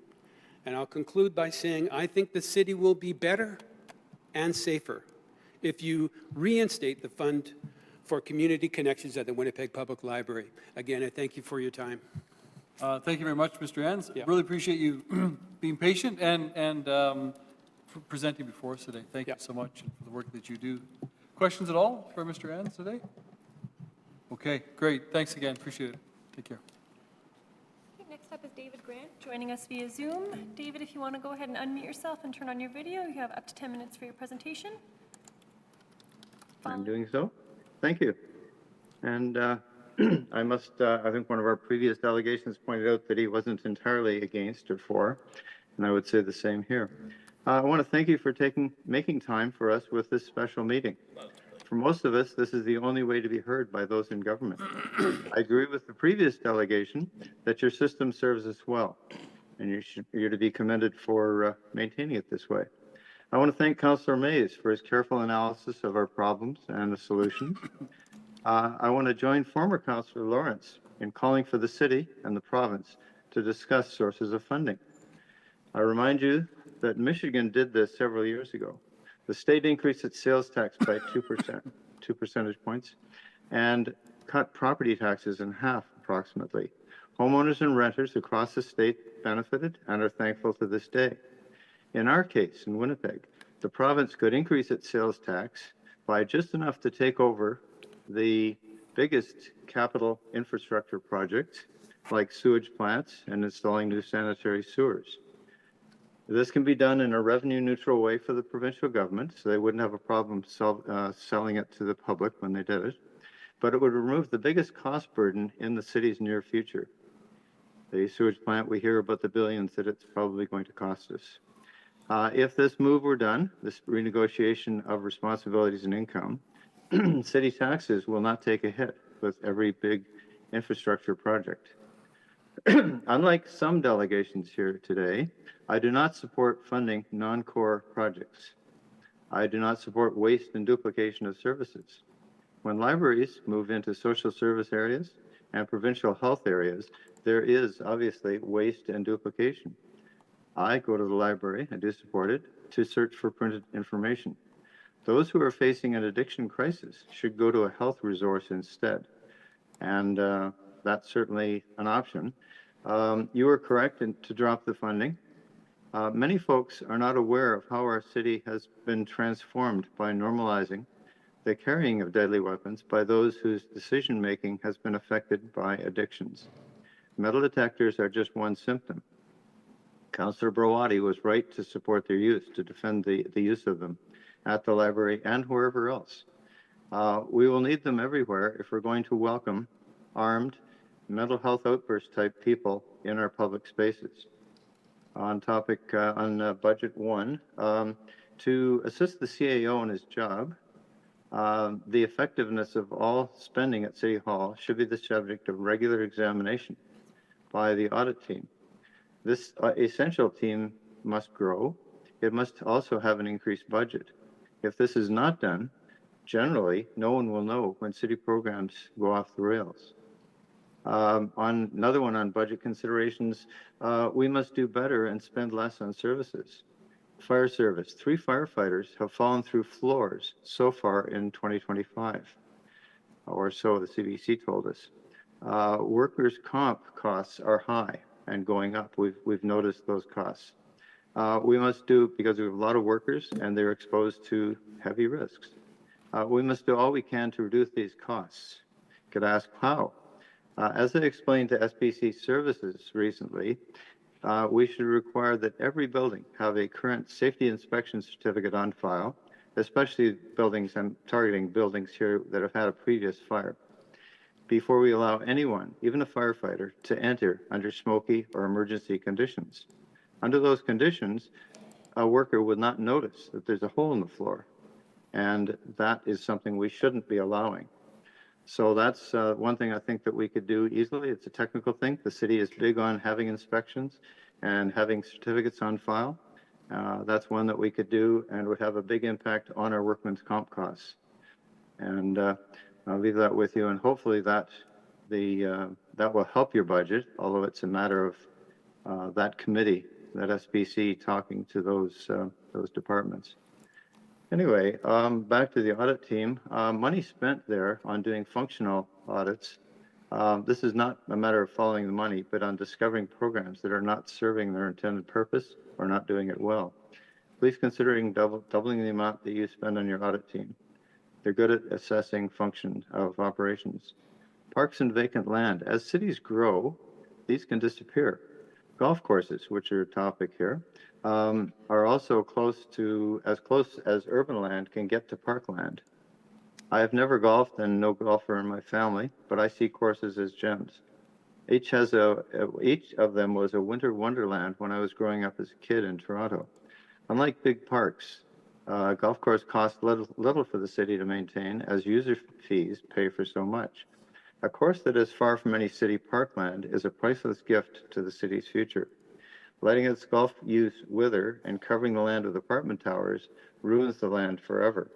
Once this happens, that will never be public open space again. On Winnipeg Transit, there's money going there. Winnipeg Transit is already heavily subsidized. We expect to pay for fuel, driver salary and benefits, and buying and repairing of vehicles. Those are all needed. Many of the bells and whistles that transit management has added have increased costs in a huge way for the city. We pay rent for their new bus roads in our P3 arrangements. The hundreds of millions that have been spent on bus-only roads have made service worse. The route that was improved with the BRT is a route that I take whenever I go downtown. When will council realize that transit has misled us? We have suffered through the results of service reductions with WPA that they did in the name of progress. Are we about to fund another waste of money that will drive away customers with transit spending? Those who commute by bus know the route. If they plan a new route, they can use Navigo, as I do, before leaving home.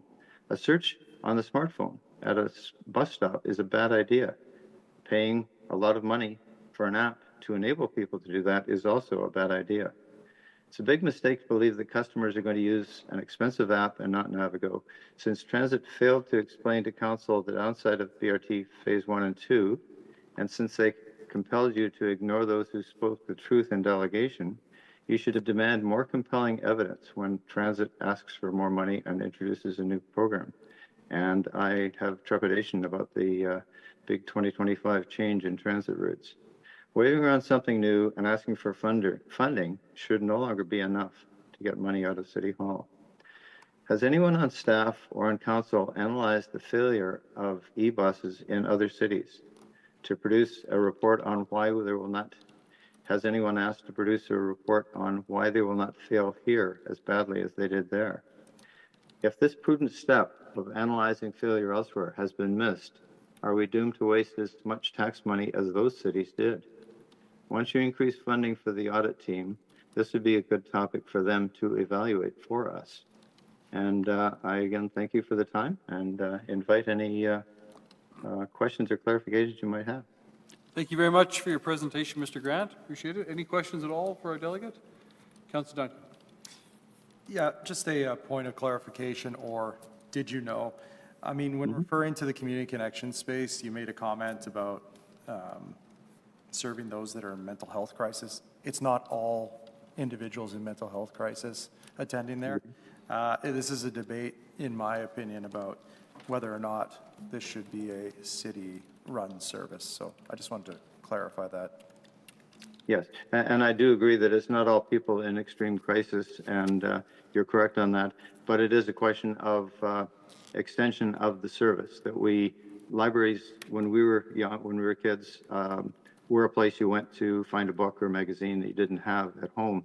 And going there because a person has a need for, they're lost, they don't know where to find a home, that sort of thing, is certainly a function that somebody should be doing. We need to help people who are new here and haven't been supported.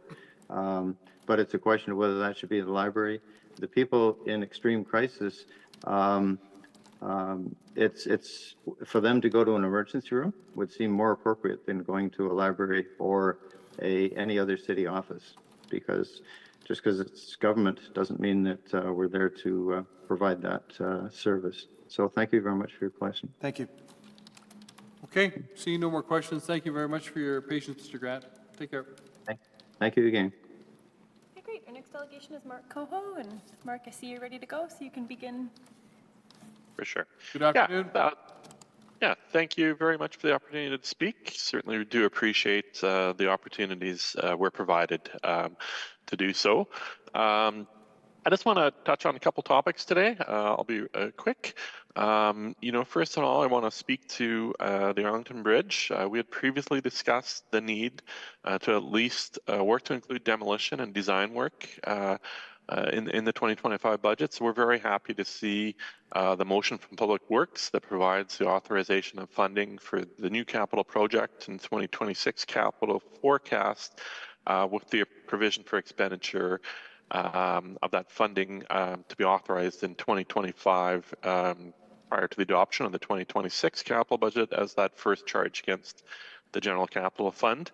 We really recognize that the Arlington Bridge provides a key link for people walking and for people biking, and a great opportunity, obviously, to make that transit, to add transit to that list as well as obviously for driving and for delivery and general vehicles as well. Certainly, from the north connecting to downtown, the Health Science Center complex, the Research Center, and for those connecting from the south to the north, Selkirk Avenue, Inkster Industrial, which is a really big destination for our city.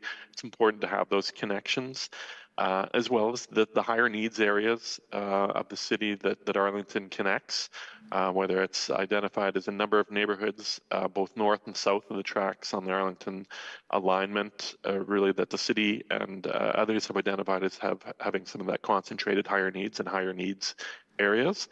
And obviously, the residents of these neighborhoods are more likely to walk or bike and really are disproportionately harmed by the closure of the Arlington Bridge. So seeing the commitment to keep moving, I think is a huge plus for this budget, and I'm really thankful to see that moving. I think you're keeping the timelines moving forward on that.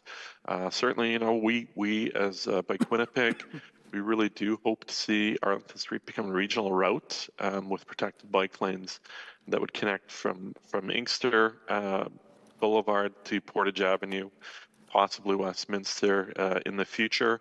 We think it's a route that would do a great job in making some of those critical north-south connections in the city. So second, I'd also like to speak in support of the decision of council or the motion, I'm not exactly sure where it is in the process, to rethink that snow clearing pilot with the 15 centimeter threshold. Certainly, Winnipeg is a winter city. We need to embrace that by ensuring our snow clearing procedure provides safe walking, cycling, and driving through the winter months. And just as a reminder that local streets serve as feeders into our winter cycling network for people biking. As well, local street sidewalks are really critical feeder routes to our higher priority transit streets that have that higher priority snow clearing. And I think, as well as thanking you for that decision or potential decision to kind of shift away from that pilot, I'd also want to urge you as much as possible to look at policy around the snow removal and snow clearing reserve. Certainly, I think we recognize that snow removal is a highly variable budget item. Certainly year to year, we see pretty significant digressions and deviations from that average sort of snowfall and average number of snowfalls. So, really ensuring and maintaining that reserve is critical to maintaining our service year over year.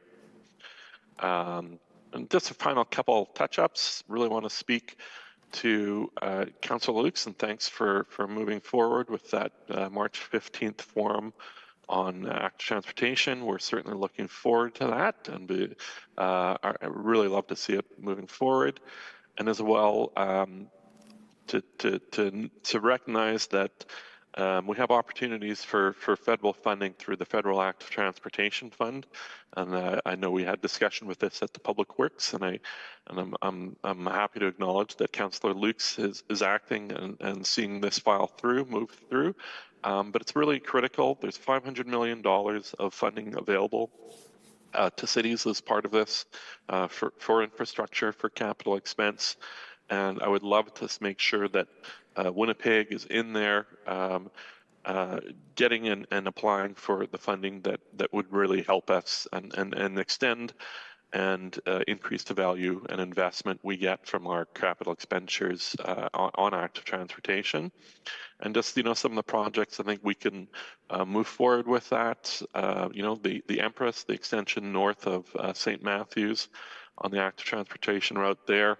The North Winnipeg Parkway, we're hoping to really see the final report on that come out. Certainly connecting Michael Jean Park through to St. John's Park is one of it's really, we think, the most critical gap that exists in the city's bike network. But, Osborne to downtown, the walk bike bridge, there are plans for improvements on Wellington Avenue. We're working on Wellington Crescent as well with the city. Center Plan has documents. St. Matthews, we know is coming up.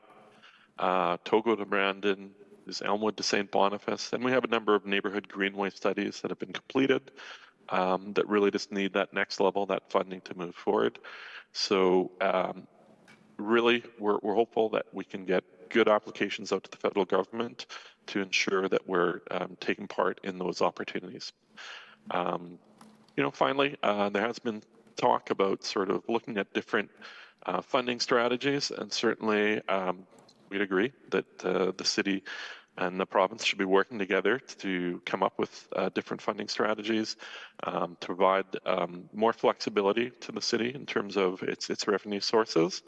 And one of the things we would really like both the city and the province to consider is charges a shift towards charging on kilometers traveled by vehicles. Certainly, the city and both the city and the province really do have a significant reliance on funding that's ultimately coming from gas taxes. But at the same time, I think we realize that we are shifting away from fossil fuels, certainly as goals of the city and the province.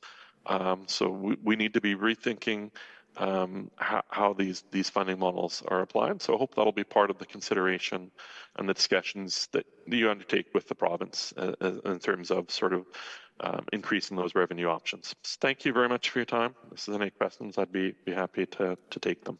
Thank you, Mr. Coho. Appreciate it. Any questions at all?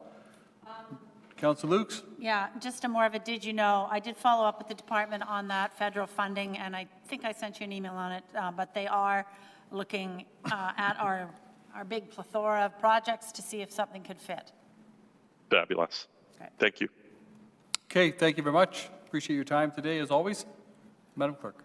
Our next delegation is Marika Prokosh joining us in person, and following Marika, we have Maret Awadallah. Hi, everybody. Hello, welcome. Hi. Thanks for your time today. I am here to speak in opposition to the lack of continued funding for community connections. It's nice to see some of you again. I'll just let you know that I am super nearsighted and also wearing reading glasses, so if you're doing anything visual cue-wise, I am not going to see you, so you just need to do a verbal cue to interrupt me or tell me something. Thank you. Just letting you know. Thank you.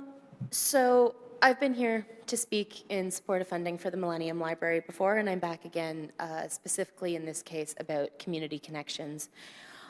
I am not a City of Library worker, as has been discussed by other delegations. They are not able to come and speak to you today.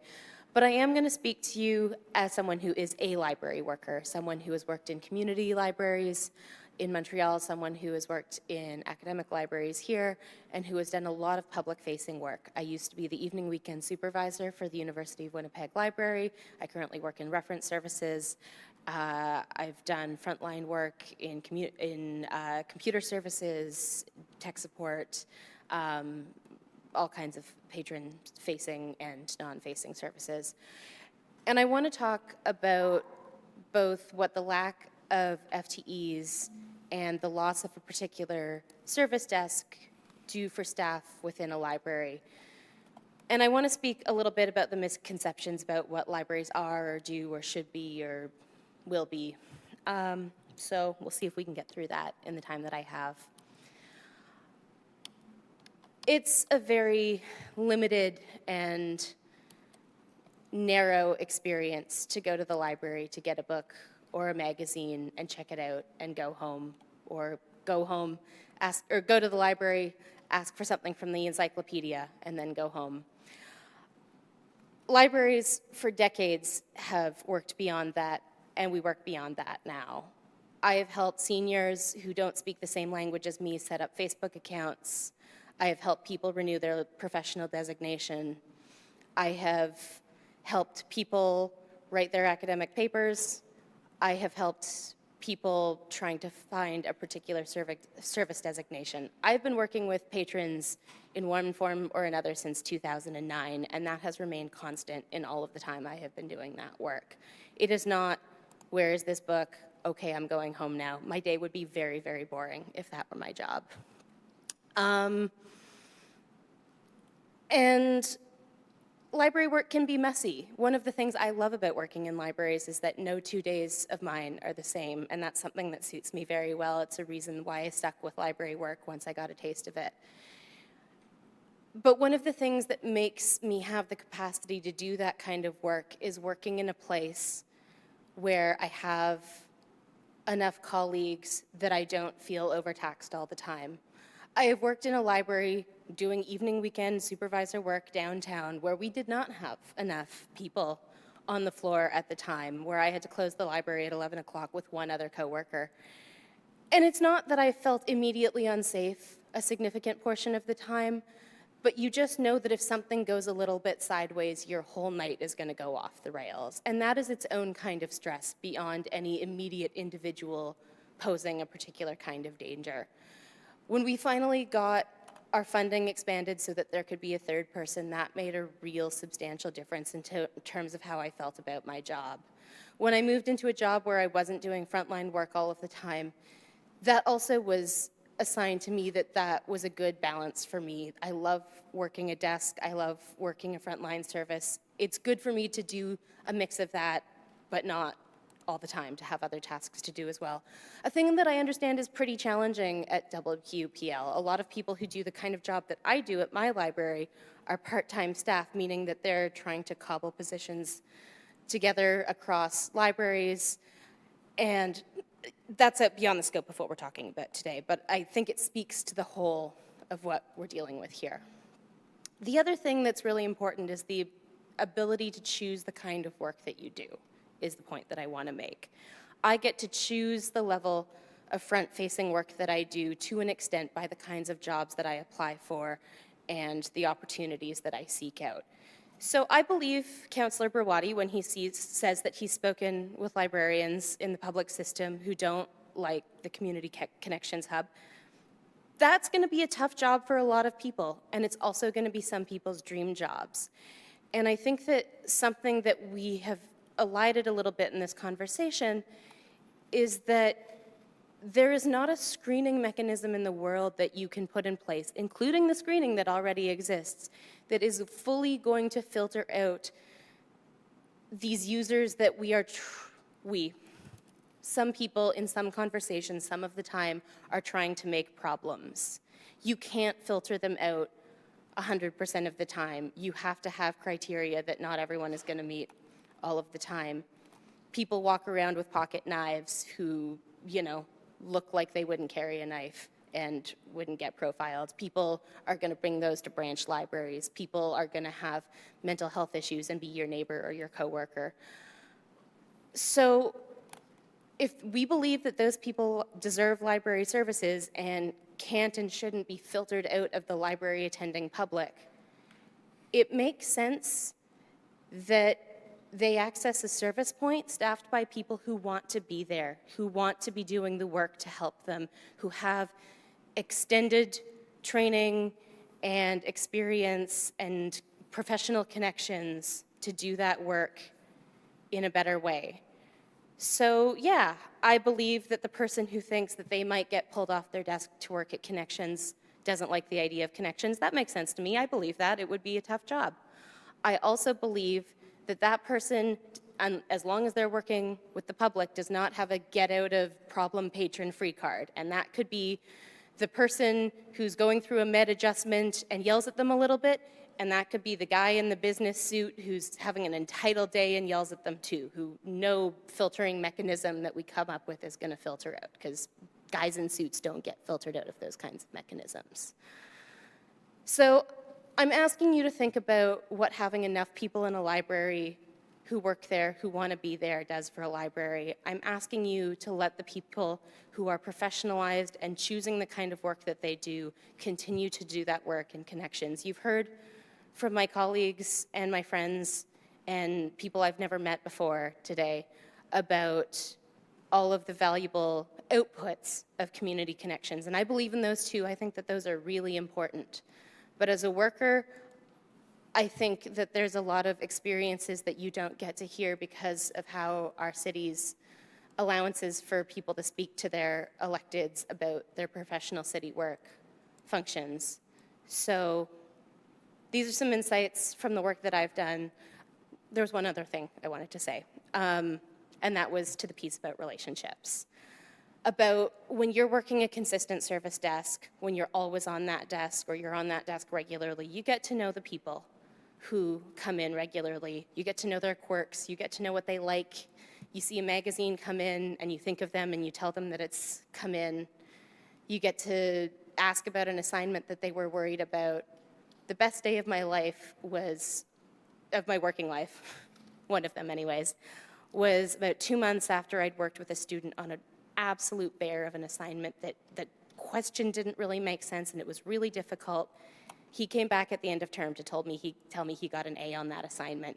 That felt really good. That's the kind of thing that you can do when you're the Community Connections person and you work at Community Connections. You get to see people's victories. You get to see their good news. You also get to know how to speak to them in a way that is not going to be triggering. You get to make them feel like they are an important part of the community. I've gotten to do that in my work. It's something that I really value. I know it's something that people who work in Connections value too. So I'd ask you to also take that into consideration. That was the actual last thing I wanted to say. So thanks for your time. I'm happy to answer any questions, but I really, really hope that you bring back funding for Community Connections. I think that it's a really important function within our city, and I think that having it is better for our city and for workers as well. And it is a core library function. I thought that Lisa's point was incredible. We don't think that the library is a knitting factory or a law firm because it offers workshops on, knitting and will writing. We're just an open door to information. We refer on to the services, but we are how people get started on that first step. So now I'm done for real. Well, thank you very much, Marika, for your presentation. Really do appreciate that today. Any questions at all for our delegate? No. Again, thank you so much for your time and your presentation. Thank you. Thank you. I'm going to turn the chair to Councillor Lukes. Next up is Marit Awadallah, followed by Brian Pincott, and then Cindy Elliott. Hello, everyone. My name is Marit. I've been here before. Perhaps you remember. I was here to speak about changing the speed limit on the street to go to 30 because someone was killed. We don't need to talk about that right now. That's not what we're here to talk about. I am here because, like everyone else, I think Community Connections should be funded. I understand that we have all of these important conversations to have, but I think that there's a lack of knowledge at the base, which is like kind of frustrating me because I'm like a very smart, well-connected, understanding, caring person. And I see the things that are happening in this world, which truly come down to a lack of resources, getting to where they need to go. I understand also that you're very busy and important. You have to look at your phones and your laptops. I hope you're taking notes because this is what you are here for. This is a council of people who are meant to face the public, okay? You are public servants. And so I appreciate and I love every person who has come here to be like, hello, maybe the money could come from here. Maybe the money could come from here. That's not our job. What your job is Sorry, Evan, I'm speaking to you right now. This is my 8 minutes. Please just give it to me and I'll answer any questions you have afterwards. Thank you so much. There is so much unwellness in the city because people are not well, because they don't have their needs met. It's so simple to be a healthy human being. We have absolutely lost the plot. People need to feel safe. They need to have food. They need to have a roof over their mouth. They need to have connections. They need to have access to healthcare. They need to have knowledge about themselves, their bodies. They need to have creative expression, and they need to have access to a reliable system that isn't manipulative and abusive. Great. So we're here now, absolutely begging for breadcrumbs, and I'm not really sure where Scott Gillingham went. Hopefully he can hear wherever he is. The mayor, please address people as their titles. I'm sorry, I really do understand that that's like something about respect, but I don't actually feel that there is like a level of respect in this room that I then have to acquiesce to, because I don't feel respected because the decisions being made in this room by this Executive Policy Council, and you know what, absolutely pardon my expressiveness because I'm upset, I'm angry, but it's not just my anger. I carry the anger of so many people. So many people in the city are tired, have done all they can to try to support our community services, which, sorry, I worked at United Way for a little while. God bless them. I love what they do. They go to different businesses and ask for support for community services from the workers of the city, and the workers of the city come together and cobble together $22 million, which then goes, 100% of those profits go to community services. Our community services are not even funded fully by the province. And the people who are working these jobs are tired. They have families to take care of. You're asking them to give money to support people who actually are allowed to have resources because they exist on this planet in this city, which you have the purse strings in your fingers, and you're giving the money to where? The police? More money to the police? I have had interactions with Winnipeg's police. It's not a good investment. It's not. I've had to be the adult in those situations. I've had to make it more safe for people. I've had to be an advocate for people who are going through something, need mental health services. There are not mental health services in this city. What are you saying? Oh, we don't know if it should. This jurisdictional thing has killed people in so many different instances. That's what Jordan's principle is all about. And I'm extrapolating here because actually everything's connected, okay? Everything is connected. It's enough. We're tired. Give the money to the places that need the money. For example, give the, $626,000 to Community Connections, then give them more money because they're seeing 100 people a day, and there apparently aren't enough people working there, obviously, and librarians have to staff it. Then put money towards social services that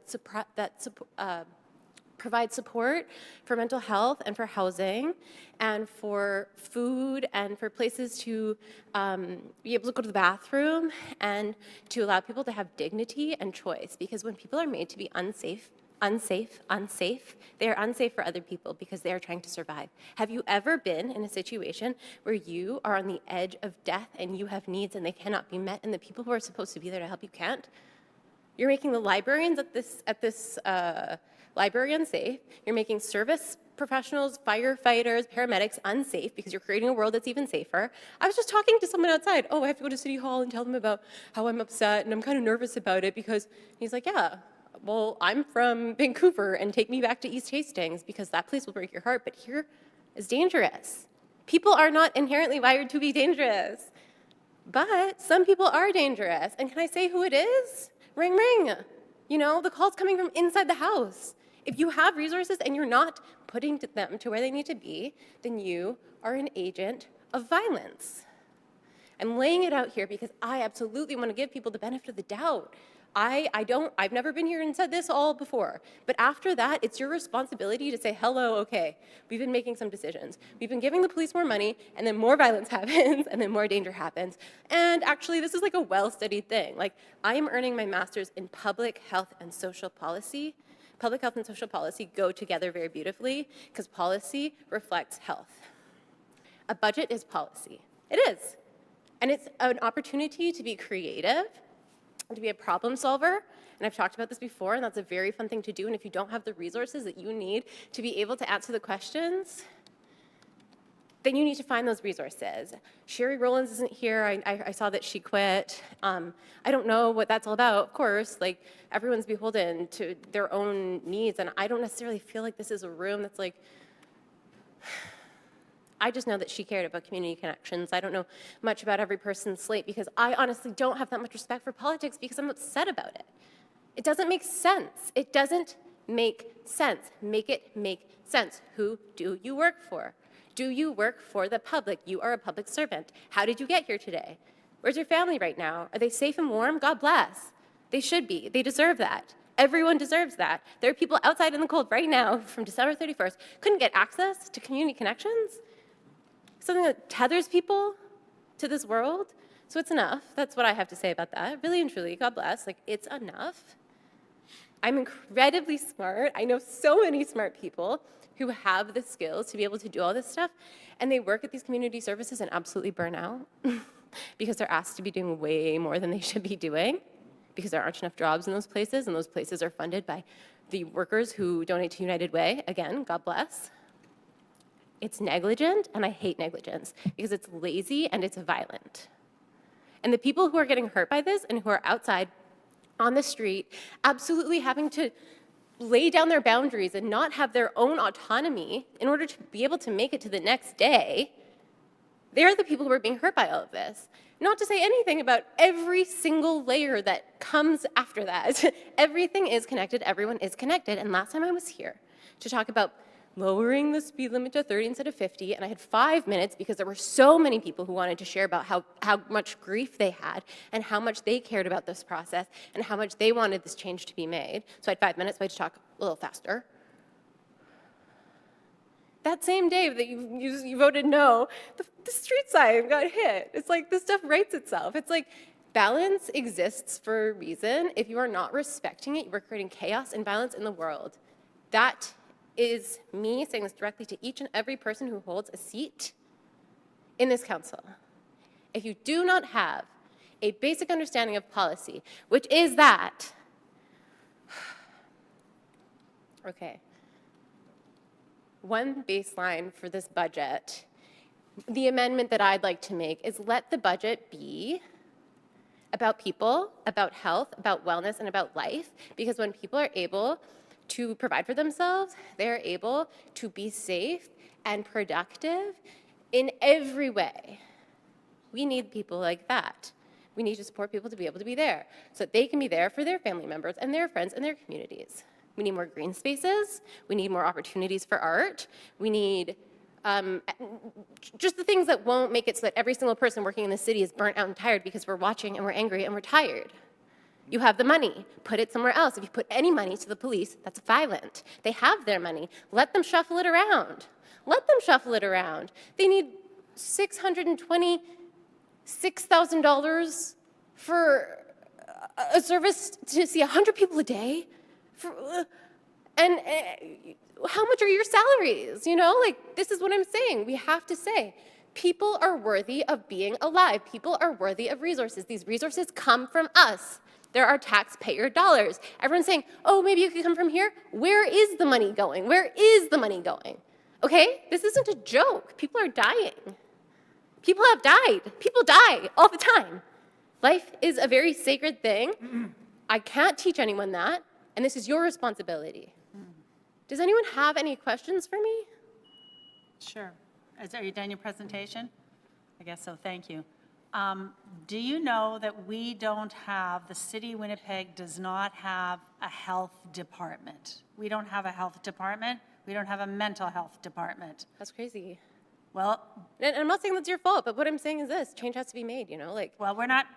I know we're not. A health department or a mental health department. I understand that, but what I am saying is that every department is connected. So if a person is unwell, that makes every part of the system unwell. That's what I'm saying. We have to be really like holistic with the way we look at things because it's very simple. Are there any other questions? Do people have any questions? No. Okay, and then thank you for your presentation. Thank you. And there should be Indigenous governance in this room because that's what we're missing here. We don't have any people here who are connected to anything. The people who are hurting the most need to have a voice. We've got other presenters here. We allowed everyone 10 minutes. I appreciate that. Thank you. Thank you so much. Thank you. Next presenter, please. Our next delegation registered was Andrew Cohan, but he's not available to join us today. So we'll move on to Brian Pincott, who is not in the gallery. So we'll move on to Cindy Elliott, who's joining us via Zoom. And then following Cindy, we'll hear from Tom Ethans and Greg Burnett. Hello. Hi, you can go ahead. Thank you. My name is Cindy Elliott, and I'm a resident of Valley Gardens. I'm the chair of the East Kildonan Transcona Library Advisory Committee, although I am not speaking on behalf of the Library Advisory Committee today. These are my personal views. I will make note, though, that the East Kildonan Transcona Library Advisory Committee has submitted a letter in support of the reinstatement of funding for Community Connections. I also want to thank you guys for providing this opportunity to speak with you. I know it's a long day for you and it's a lot of information to absorb. I am here to strongly encourage EPC to champion Community Connections, to work together with those of us who know it is a valuable resource and ensure it survives. Myself, along with a group of interested individuals, some of whom you've already heard from, have been advocating to obtain continued funding for Millennium Library's Community Connections. I don't confess to be an expert in Community Connections, but over the last few months, I have been learning. And what I'm learning is that this is a valuable resource for Winnipeggers and has helped many. Community Connections is an interesting concept and perhaps a best practice model, but it is not necessarily a new concept. Public libraries have been using similar concepts for many years, and it is getting more and more popular and gaining support. We need to celebrate the success of Community Connections, not shut it down. Community Connections at the Millennium Library is an extension of the library services that are provided in a barrier-free, welcoming environment. It was conceived in 2019 through consultation. It received funding from the City of Winnipeg and the federal government to renovate the former Human Bean Cafe site in Millennium. There has been no operating funding provided until 2024. Winnipeg Poverty Reduction Strategy included Community Connections in their recommendations, all of which were approved by City Council in November 2021. In 2024, as I mentioned, the city fully funded Community Connections for the first time, but Public Service was advised to continue to advocate and attempt to secure operating funds beyond 2024 to staff Community Connections. From 2022, when it first opened its doors until now, it has been open sporadically, and I believe was still not open the full hours of the Millennium Library. And now it is closed, and we have lost a very valuable resource. In spite of the ups and downs, Community Connections continued to see 100 people a day. It handled 45% of all the reference-related questions at Millennium. The majority of services provided by Community Connections are responses to requests for information, access to computers, printers, telephones, and faxes, assistance in obtaining library cards. These services encompass approximately 61% of the services. We have heard Community Connections is a social service agency, and this should fall under the jurisdiction of the provincial government. But Community Connections is not a social service agency. It does not provide long-term social services to individuals. Rather, it provides the ability to connect people to social services that may have a long-term impact on their lives. Councillors at the Standing Policy Committee of Community Services seemed unaware that on a regular basis, agencies from across Winnipeg came into Community Connections to provide expert advice and help on many topics. These agencies were scheduled by the librarians and the community crisis workers in Community Connections. The loss of Community Connections as a physical space is troubling enough, as it now becomes another boarded up vacant space in our downtown. What is even more problematic is the loss of the 4.2 staff positions from Millennium Library. All the library services that were provided in Community Connection space will now need to be handled by the already understaffed Millennium Library inside the security clearance area, without the support of these additional positions. Councillors Santos and Allard stated at the special meeting of Standing Policy Committee on Community Services that they were supportive of Community Connections continuing. Councillor Santos said, "I want to commit that this conversation is not over yet. I think there are still opportunities next week at EPC to have further dialogue with EPC members. The discussion does not need to end here." So here we are, hoping to engage with you and bring an understanding of how important this program is. By now, you've had some indication that people are passionate about keeping community connections alive, and I hope you will listen to us.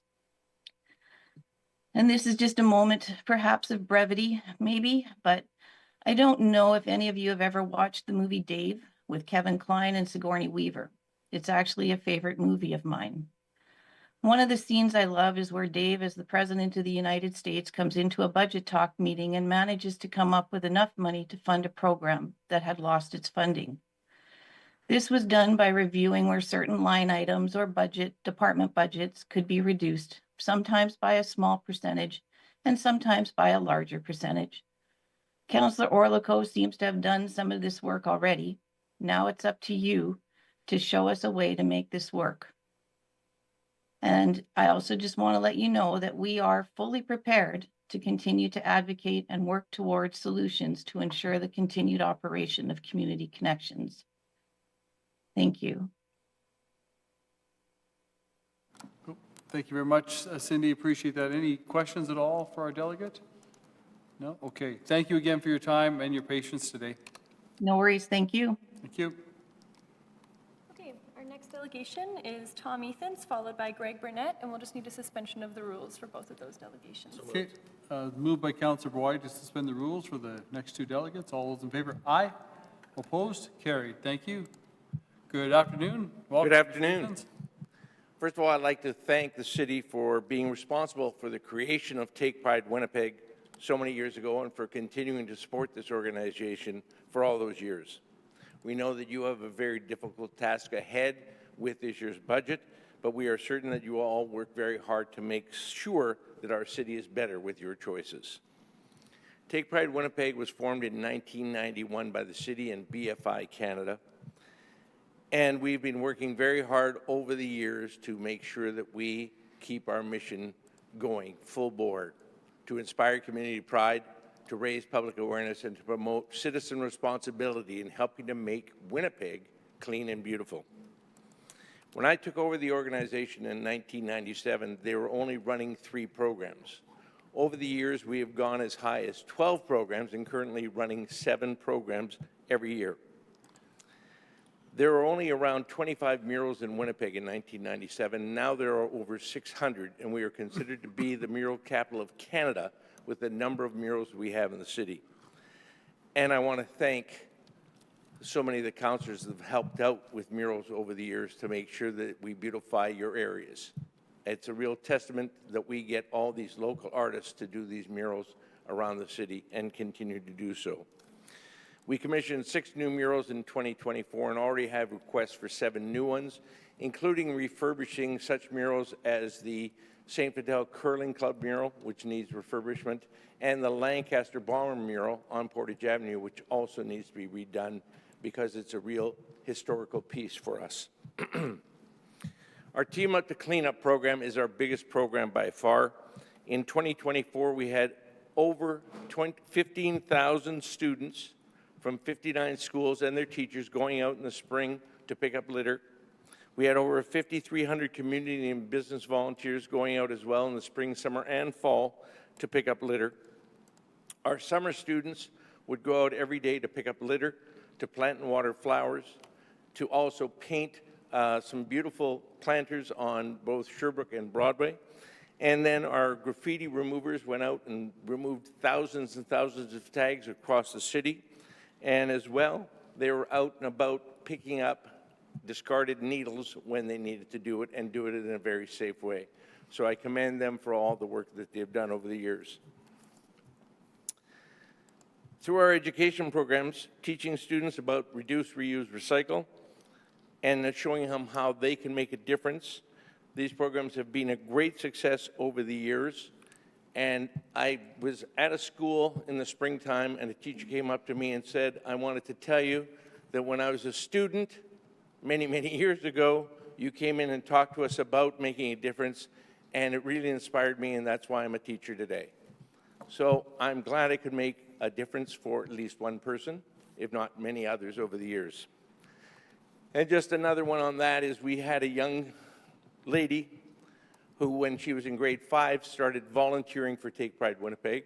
She volunteered for years, and then she started working for us as a summer student, first of all picking up litter, then removing graffiti, and she's just been a help for us over the years, and it's just amazing that we have been able to help find a person that really wants to make a difference. We're at a bit of a problem with funding. We hired a new education and youth program coordinator last January, and she's done a great job, but she just moved on to new employment starting next week.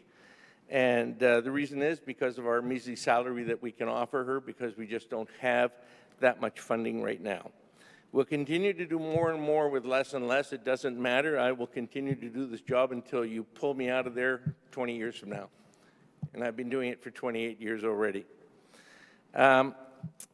We would like to continue to receive the current funding that you give us. I would ask if it's possible to find an extra little $50,000. When I first started to Take Pride Winnipeg in '97, the city was giving Take Pride Winnipeg $350,000. Now we're down to about $210,000. I just need a little bit more to continue to do and to continue to hire another person, because we're down to 2 staff. And it just is a little harder and harder as I'm getting a little older to be going out and doing all the stuff I do. We really think that one of the things that we got from the city when it was formed with Take Pride Winnipeg was funding from BFI. And it would be a great idea is if when we get a new garbage contract, if the new company that gets that contract also donates back to Take Pride Winnipeg, which would help us out tremendously. BFI used to give us $150,000 a year, and then over the years it dropped down lower and lower, and finally it was nothing. I have not received anything from any of the new garbage contractors, and that would be a great way to maybe help us out a little bit. I really believe that I've been doing this a long time. I have watched the city grow. I've watched the city really flourish in so many ways, and we need to continue to do so. Already for the month of February, I will be going to 17 schools to talk to students, and I was hoping to do that with my education coordinator, but I'll be doing that alone now until we find some help. But I will continue to do what I do. I think it was about 5 years ago, I had a little heart attack. I was off work for 2 weeks, sorry. I was back at it quickly as I could. I love what I do. I love this organization. I love the city of Winnipeg. And I need your support, and I hope it will continue for many more years to come. Thank you. Thank you, Tom. Any questions at all or comments to Tom? Okay. Thank you so much for being here today. Thank you. Good job on the Charleswood sign. Thanks, sir. Thanks. You. Our last delegation today is Greg Burnett, and Greg is joining us via Zoom. So if you want to go ahead and turn on your video and unmute yourself, Greg, you have up to 10 minutes for your presentation. Good afternoon. Good afternoon. Welcome. Thank you for being here virtually today. Thank you. Sorry I couldn't be there in person. I appreciate the short notice of all this and being able to contribute in some way. So thank you for your time. I'm not sure if I have a full presentation here. I sent over a proposal, I guess you can say. By way of background, the DCSP has been working from the library and the space probably since 2019, I believe. I remember being present to select carpet and desks and chairs and what have you. So we've been involved with the space for years. We've had folks stationed in there at one time, And up to this day, and you'll see again some numbers in the report, where we're actively involved with the library by way of our teams going in and being a presence and all, and as well as being called for assistance on any number of occasions. So as this is all folded, I'm not privy to all the background. The hope here is that there's, in true Winnipeg fashion, a way to problem solve through this and provide some supports, particularly for everybody downtown and those most in need. I'm not sure if you want me to go through the report or the proposal in any way here, but perhaps questions might be a good way to go ahead. I wonder, thank you, Greg. We do have it in front of us. We haven't had a chance to review it all. Could you just kind of hit the highlights then of what you're proposing? What it looks like here is the space that is currently or was Community Connections, that the proposal is DCSP could look at going into that space and begin, to do some work as a bit of a satellite. Is that what you're proposing? Or just maybe just kind of walk us through the high level elevator pitch of what you're looking at here? Well, I think from the high level, our core team, our social navigators, are engaged with any number of community partners outside of the library and that we work with every day. We connect people to housing, EI, an array of social service agencies, detox as well, addictions programs. So we meet with a lot of the folks that are being discussed with others in this forum. So the idea would we have some of those folks stationed there as best we can. Be perfectly frank, I've still got to go through our own operations and make sure of our own staffing levels and everything else, which is why I've kind of put a tentative test period in there for the couple of months. But really is to engage with other partners and agencies and how we can work together on ensuring we're, again, providing a service that we can. Again, as you know, at DCSP, our offices normally are on the streets themselves. We engage and connect with people all the time, every day, day in, day out. And so we can connect with others in that space or help people along in the library, however that may look in some hybrid way. That's what we're looking at, or at least that we can help in some way. We certainly don't want to take anything over, but certainly we could help lead and coordinate and build something here. Okay, thank you very much. Questions at all? Councillor Santos, then Councillor Lukes. Yes, thank you, Greg. Just looking at the first page, you said this will support the work of the Community Outreach Advocacy Resource Team. And it looks like you kind of actually listed out some of the comprehensive casework. And we heard from delegation, some of the service they provided. Are you stating that you could, like your team could also do similar work in nature? Could you maybe give some examples that you're currently doing already in other spaces? And what could you be providing in this space if you were to be stationed in this physical space? Well, we'll call it Community Connections, but I don't know what we're going to be calling it. But. Right. Well, our core team is one of our 5 teams, and they, again, are social navigators. So they work directly with our participants and those folks who are looking to get connected with any number of social services, again, ID, housing, detox, addictions, mental health. But they're also connected with our other teams who are out there on the streets, our MAC teams, and who have the first aid training and the mental health training. Again, at that end, as I've heard before, a lot of our folks do have lived a living experience. So we've built a lot of those personal connections with folks on the street, and quite frankly and likely we would know a lot of the same participants. So I think it's a good, again, collaboration to work together on this. So those are the teams that would be directly in there with those, I guess we'll call it professional crisis services that can help. Okay, second question. You had a project slated to run from April 1st to May 31st, 2025. Seems to be a bit of a shorter period of time. Are you open to maybe extending that to be a bit longer? Like, why only 2 months?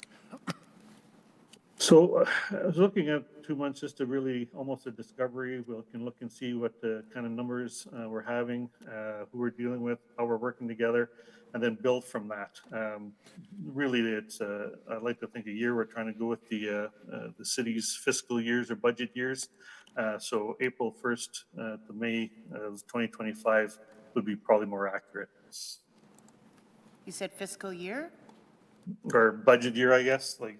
Yeah, budget year, so from All right. March to March would be 12 months. I'm confused, Our, sorry. yeah, the city's budget year, of course, is different than the province and the Yeah. feds. The province and the feds, of course, they have April 1st to March 31st. The city runs on the calendar year as a fiscal year, but anyways, I think if I'm understanding the clarity, your point is a couple months trial is what you're proposing, so you can kind of see what, if just what you would need, if you can provide the service or not.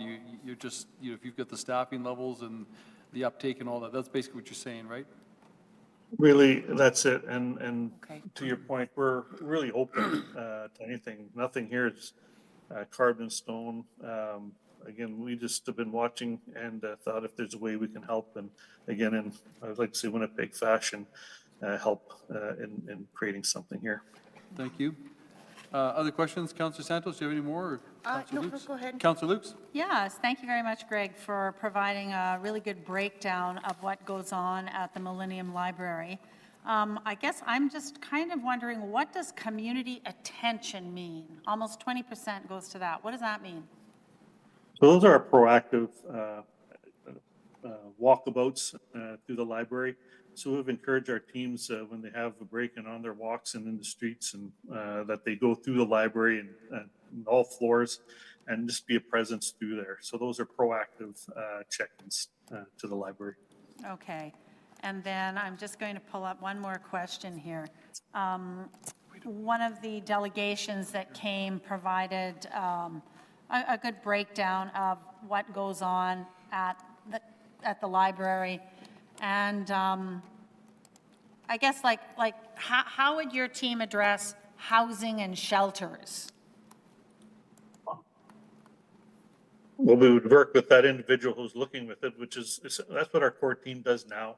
When we meet people and they're asking for services, we will do an intake and then work with them to get them housed. So that's literally the work they do. And again, provide the supports that go around that. Again, without getting into all the details of the work, but our folks are amazing at getting folks placed, but then providing supports around that going forward. So it's just not, they're just not left to their own devices.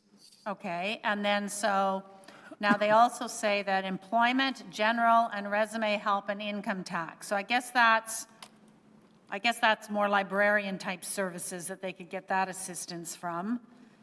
Counseling, I don't know, what did your folks do, any kind of counseling? I mean, I guess. I would say not long-term case management or on-term program Yeah. counseling of that nature, but we connect them to those kinds of services. Right. Can you connect them to it? Okay. And then issues around income and food security, I guess you'd connect them also if they're needing food or assistance, you'd connect them. Yes, for sure. And quite frankly, you'll see transports on there. We'll get folks to safe places where they can, be in a safer place. I've got a list of all the numbers that's attached to our core services, but again, I can provide that at another time. I'm just hoping this is a starting point on something, if it's a good idea or not. Yeah.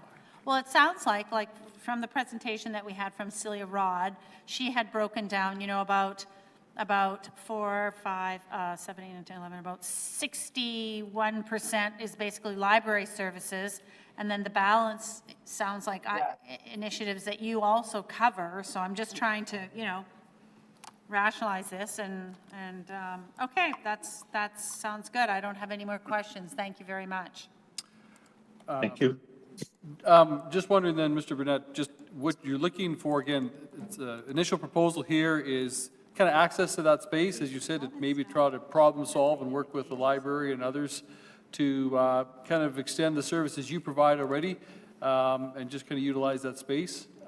You're not asking today for an additional incremental cash grant to your operations. You're just looking to say you could utilize that space in a positive way to serve people that you're already serving, and which may also be served right now in some ways by Community Connections, correct?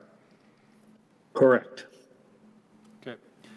I'm very interested in this proposal. I appreciate you providing it to us. Thank you so much. So any other questions at all at this time? Councillor Santos. Just one more. I did see, and as my councillor colleagues were talking, there was a last piece here on your page, trial period and future planning. You talked about collaborating with the City of Winnipeg as well as partnering with other community organizations as needed.